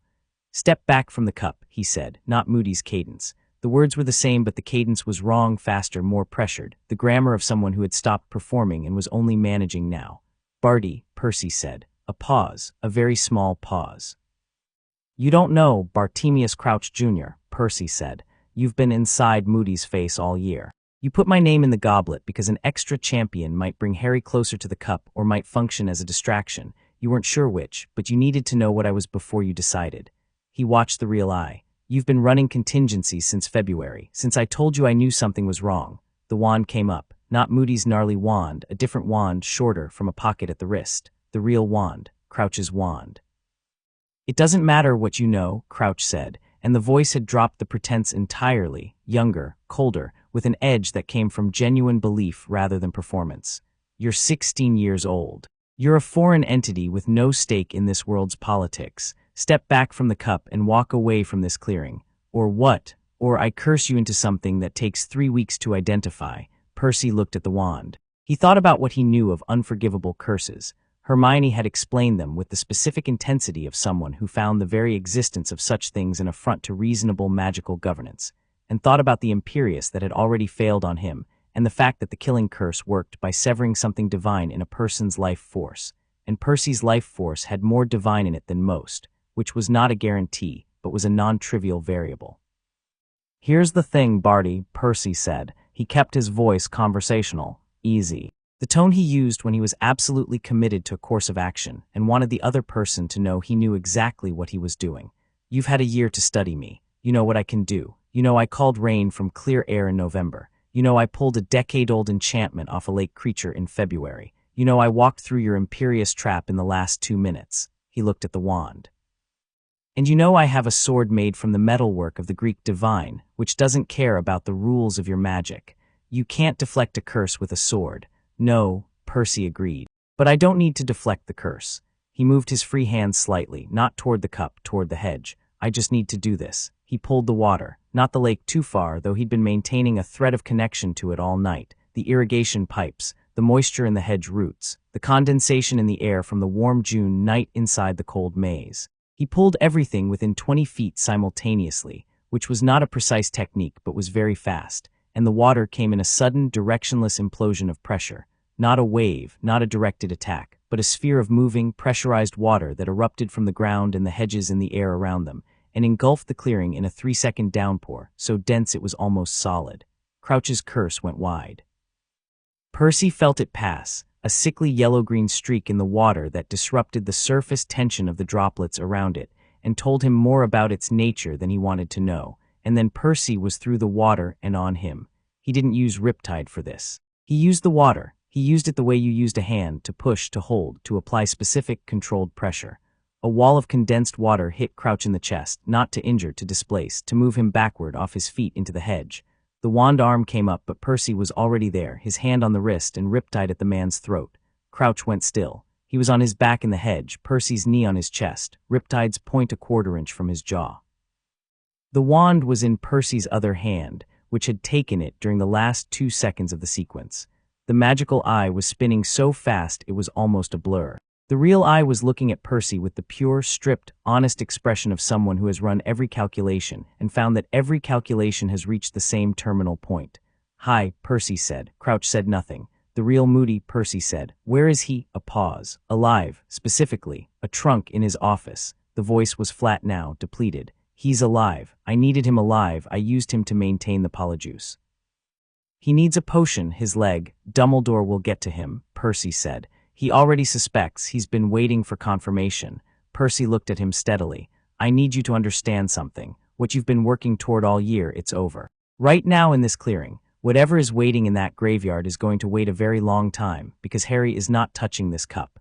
Someone will," Crouch said, with the specific certainty of someone who has spent a year building toward something and cannot stop believing it will complete itself. It's a binding portkey. "Eventually someone will." "No," Percy said. He stood up. He pulled Crouch to his feet with one hand and kept the wand. "They won't. Because I'm going to summon Dumbledore right now. I've had a method for that since February, and he's been waiting for the signal. And then you and I are going to stand in this clearing and wait for him, and the cup is going to sit on that pedestal untouched. You can't summon." Percy reached into the moisture in the air with a specific, targeted intention he'd been practicing for 6 weeks. He found the stream of water that ran from the pitched drainage into the castle's lower plumbing, which connected to every water source in the building, including the basin in Dumbledore's office. He ran a pulse through it, a specific pressure pattern, 3 short, 2 long, 3 short. The signal they'd agreed on. Crouch stared at him. "You've been talking to Dumbledore for months. Since my 2nd week here," Percy said. "He's good at asking questions." He looked at him steadily. "Sit down, Barty, it's over." Something in Crouch's face collapsed inward. Not dramatically, he wasn't a dramatic man, Percy had concluded, underneath the performance. He was methodical and brilliant and completely convinced of something that was wrong, and the collapse of someone like that was quiet rather than loud. He sat in the hedge opening where Percy had put him, and his wand was in Percy's hand, and the cup blazed cold and blue on its pedestal between them. "He was supposed to come back," Crouch said. "Not an argument, just a statement, the kind that comes out of people when they've stopped arguing and are just saying what was true for them." "I know," Percy said. "You don't understand I understand what it means to follow something that powerful," Percy said quietly. "I understand what it costs and what it demands and what it makes you capable of." He looked at him. "I've just found that what it demands usually isn't worth it." Crouch said nothing. Percy stood in the clearing with the cup at his back and riptide in his hand and waited. Dumbledore arrived in 4 minutes. He came through the maze's main entrance with a speed that told Percy he'd been standing near it, waiting for exactly this signal. Behind him were McGonagall and Snape, and 2 people Percy didn't recognize who had the specific quality of law enforcement across any culture and world. Aurors, he guessed, confirmed when one of them produced a set of binding cuffs that Crouch accepted without resistance. Dumbledore looked at Percy, then at the cup untouched on its pedestal, then at Percy again. Percy handed him Crouch's wand. "The real Moody is in a trunk in his office," Percy said. "He needs medical attention." Crouch said, "A potion, his leg." "Poppy is already on her way," McGonagall said, which meant Dumbledore had set multiple things in motion when Percy's signal arrived. She was looking at Percy with the expression she used when she was deciding something, and what she decided was apparently not to say anything yet, which Percy interpreted as the highest form of Minerva McGonagall approval. Cedric and Harry came through the hedge opening on the south side of the clearing at a run, Cedric first, wand up, Harry 2 steps behind with his wand drawn and the expression of someone who had been moving toward danger on purpose, which was simply his face. They stopped, took in the clearing, the Aurors with Crouch, Dumbledore. McGonagall, Percy standing by the cup with a sword in one hand and a wand that wasn't his in the other. "We heard the water," Cedric said. "The pressure through the ground." "I know," Percy said. "Did you?" "Yeah." Harry was looking at Crouch, who was now bound and sitting with the expression of someone encountering a face they'd expected to find on a different person. "Moody," he said slowly. "Not Moody," Percy said. "Crouch Jr. has been all year." He looked at Harry directly. "The real Moody is in his office. He's going to be okay." Harry absorbed this in stages. Percy watched it happen, the understanding arriving in layers, connecting to the year of experiences that now needed to be reassigned to a different source, a different author. He watched Harry's jaw set and his eyes do the thing they did when he was angry in the clean, uncomplicated way that came from realizing you'd been deceived comprehensively. He was going to use the cup to take me to. Yes, Percy said. He wasn't going to get the chance. You were going to let it take you instead, if necessary. Harry looked at him. 16 years old, Percy thought, and he has the face of someone who has been angry at the world on behalf of other people longer than he's been angry for himself. You were going to go to a graveyard full of Death Eaters alone with a sword because someone needed to make sure you didn't go there alone, Percy said, and I was the most prepared person in the maze for whatever was waiting. That's, Harry stopped, restarted. Percy, I know. That's completely, I know, Harry. A pause. Harry looked at the cup, then at Percy. Something in his face was doing three things simultaneously: relief, frustration, and a kind of raw, unguarded gratitude that he didn't seem to know what to do with. Thank you, he said finally. Simple and direct, the way Harry did things when he was past performance. You're welcome, Percy said. Cedric was beside Percy now, and Percy was aware of this without needing to look. The specific presence of someone he'd been aware of for 8 months in a way that had changed in quality over those months, and that he still didn't have the exact right language for. He felt Cedric's shoulder against his, steady and deliberate. Map worked, Cedric said quietly. Map worked, Percy confirmed. The aftermath lasted 4 hours. Dumbledore spent the first hour in the maze with the Auror's processing crouch. Madame Pomfrey arrived and extracted the real Moody, gaunt, damaged, confused, but alive, from the trunk in the Dada office. Snape, with a specific controlled fury that Percy found oddly validating, administered what was needed. The tournament committee convened an emergency session in the Great Hall, which Percy was not invited to and did not particularly want to attend. Percy sat on the grass outside the maze entrance with Harry and Cedric, and a plate of food that someone had brought out. He ate automatically, the way you ate after a fight, because your body demanded it regardless of whether you were paying attention. Harry sat with his knees drawn up, staring at the dark maze, processing. Cedric sat beside Percy with his shoulder still touching his in a way that had stopped being incidental an hour ago. Ron and Hermione found them at the 2-hour mark. Ron came around the perimeter at a half-run, saw Percy sitting on the grass, and the expression on his face was a specific combination of relief and retrospective panic that Percy appreciated deeply. He sat down heavily on Percy's other side and said nothing, which was its own kind of statement. Hermione sat beside Harry and put her hand on his arm and didn't say anything either, which for Hermione was perhaps the most significant thing she'd done all year. They sat like that for a while. The Scottish summer night, which never got fully dark at this latitude, was doing its particular thing, a deep blue-gray at the horizon, stars faint but present, the castle lit from within like it always was, like something that had decided long ago that it would always be lit. Is he coming back? Harry said eventually. He meant Voldemort. He said it to Percy specifically. Percy thought about how to answer that honestly. I don't know, he said. This version of the plan is over. But someone with that kind of following and that kind of intent, they don't stop because one plan fails. They adjust. Harry nodded slowly. I know. Dumbledore knows, Percy said. He's been preparing for it longer than we've been alive. He's going to need people who are prepared too. People like you, Harry said. People like you, Percy said. I'm going home eventually. New York, Camp Half-Blood, my own world's problems, which are, he paused, substantial. Harry looked at him. You're going home. Tournament ends in 3 days. Whatever the committee decides about the official result, and I genuinely don't care. I don't belong here permanently. This isn't my school. He looked at the castle. But it's a good one. You could stay, Cedric said. He said it looking forward rather than at Percy, which was either deliberate distance or its opposite. Not permanently, Percy said. No, Cedric agreed. A pause. Not permanently. The night moved around them. Somewhere in the north reach of the lake, the creature made a sound that was barely audible from here, a subsonic thrum that traveled through the ground better than the air, that Percy felt through the grass more than heard. Not distress, something else. Something that had the quality of an animal that had been in pain for a very long time, identifying, slowly, the absence of that pain. He put his hand flat on the grass and felt the ground. The water in it was very still. The tournament committee met for 3 days. On the 4th day, they posted a result that pleased essentially no one, which Percy had come to understand was the signature quality of a good institutional compromise.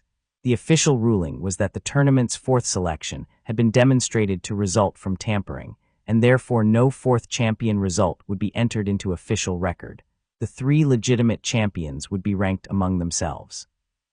Cedric, who had completed both tasks with scores that put him fractionally ahead of Victor and Fleur on the legitimate board, was named champion.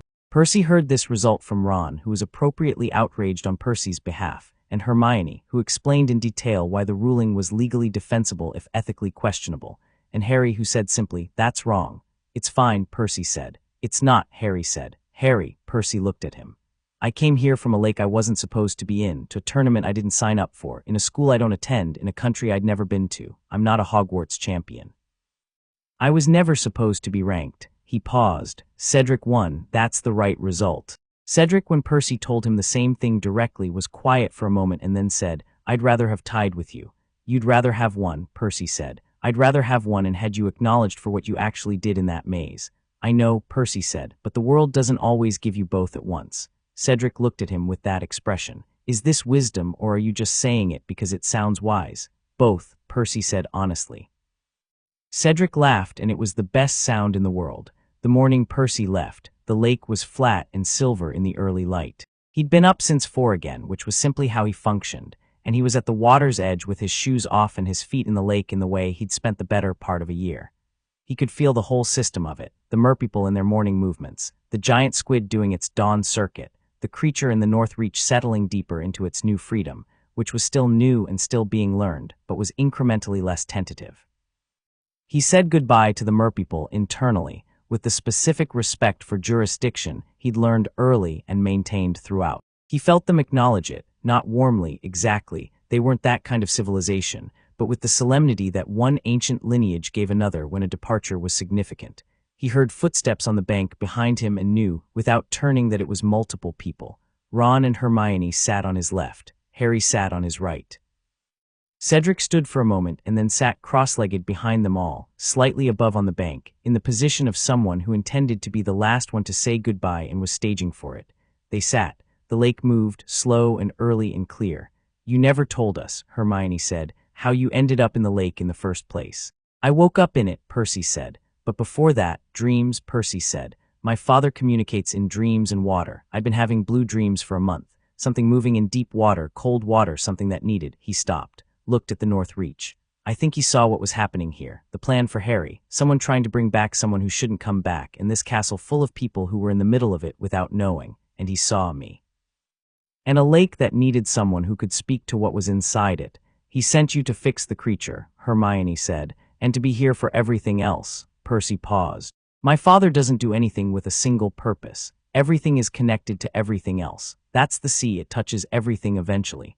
"That's very poetic," Ron said, with the tone of someone who means it and is mildly annoyed about finding it poetic. "It's true," Percy said. "It's both," Hermione said, which was as close to a summary of Percy Jackson as anyone at Hogwarts had managed in 8 months. Harry was quiet beside him, and then, "I'm glad you were here." Simple.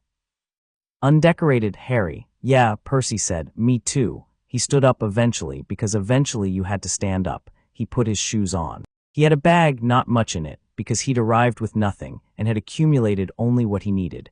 Riptide in his pocket, a map of the maze that he'd folded into his journal, a copy of Hogwarts, a history that Hermione had given him 2 weeks ago with the specific energy of someone giving someone else a piece of themselves.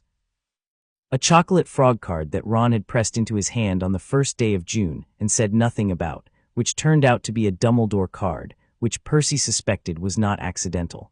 He shook Ron's hand, which Ron turned into a brief, awkward, genuine embrace that Percy matched without comment. He shook Hermione's hand, which she also turned into an embrace, less awkward and more fierce, and she said into his shoulder, "Don't die in whatever comes next," with the force of someone issuing a direct instruction to the universe. He clasped Harry's shoulder, and Harry clasped his, and they looked at each other, and nothing they needed to say required saying. Then he turned to Cedric. Cedric had been standing a few feet back. Not performing patience, actually patient, in the deep way, the way Percy had identified in him from the very first night on the astronomy tower. He looked at Percy with everything in his face that had been building for 8 months of towers and lakes and mazes and honest conversations, and he didn't try to condense it into words, because it was too large for that, and they both knew it. Percy stepped forward. He put his hand out, and Cedric took it, and neither of them let go for longer than a handshake required. Come back sometime, Cedric said. I will, Percy said. He meant it the way he meant serious things, completely, without qualification. I'll be here, Cedric said. I know. Percy picked up his bag. He walked to the lake's edge, and he looked at the water, and the water looked back at him with everything it knew, which was more than it had known when he arrived and less than it would know when he was gone, because things added and subtracted from the world whether you meant them to or not. He put his hand on the surface of the lake. He thought, thank you. The lake moved. A small swell, gentle and rolling, coming from nowhere and going nowhere, just a presence acknowledging a presence. He waded in. At waist depth, he looked back once. The four of them on the bank in the early morning light, the castle behind them lit and permanent and entirely itself, the sky the particular blue of a Scottish summer that had no equivalent anywhere else in the world. He looked at Cedric, and Cedric raised a hand. Simple, clean, Percy Dove. The lake received him like it always had, that ancient, wordless welcome, old and warm and vast. He went deep, and the cold closed over him, and the world became entirely water, and somewhere in the north reach the creature was awake and moving freely in the early morning light, and the merpeople were going about their civilization, and everything in the lake was exactly as it should be. He found the current that ran south and east, and he followed it, down and out through the lake's natural outflow, through the channels that connected it to the river system that ran to the sea, and the sea connected everything, and he followed it the way his father had shown him, not swimming exactly, being carried, being part of the movement itself. England behind him, Atlantic ahead, New York beyond.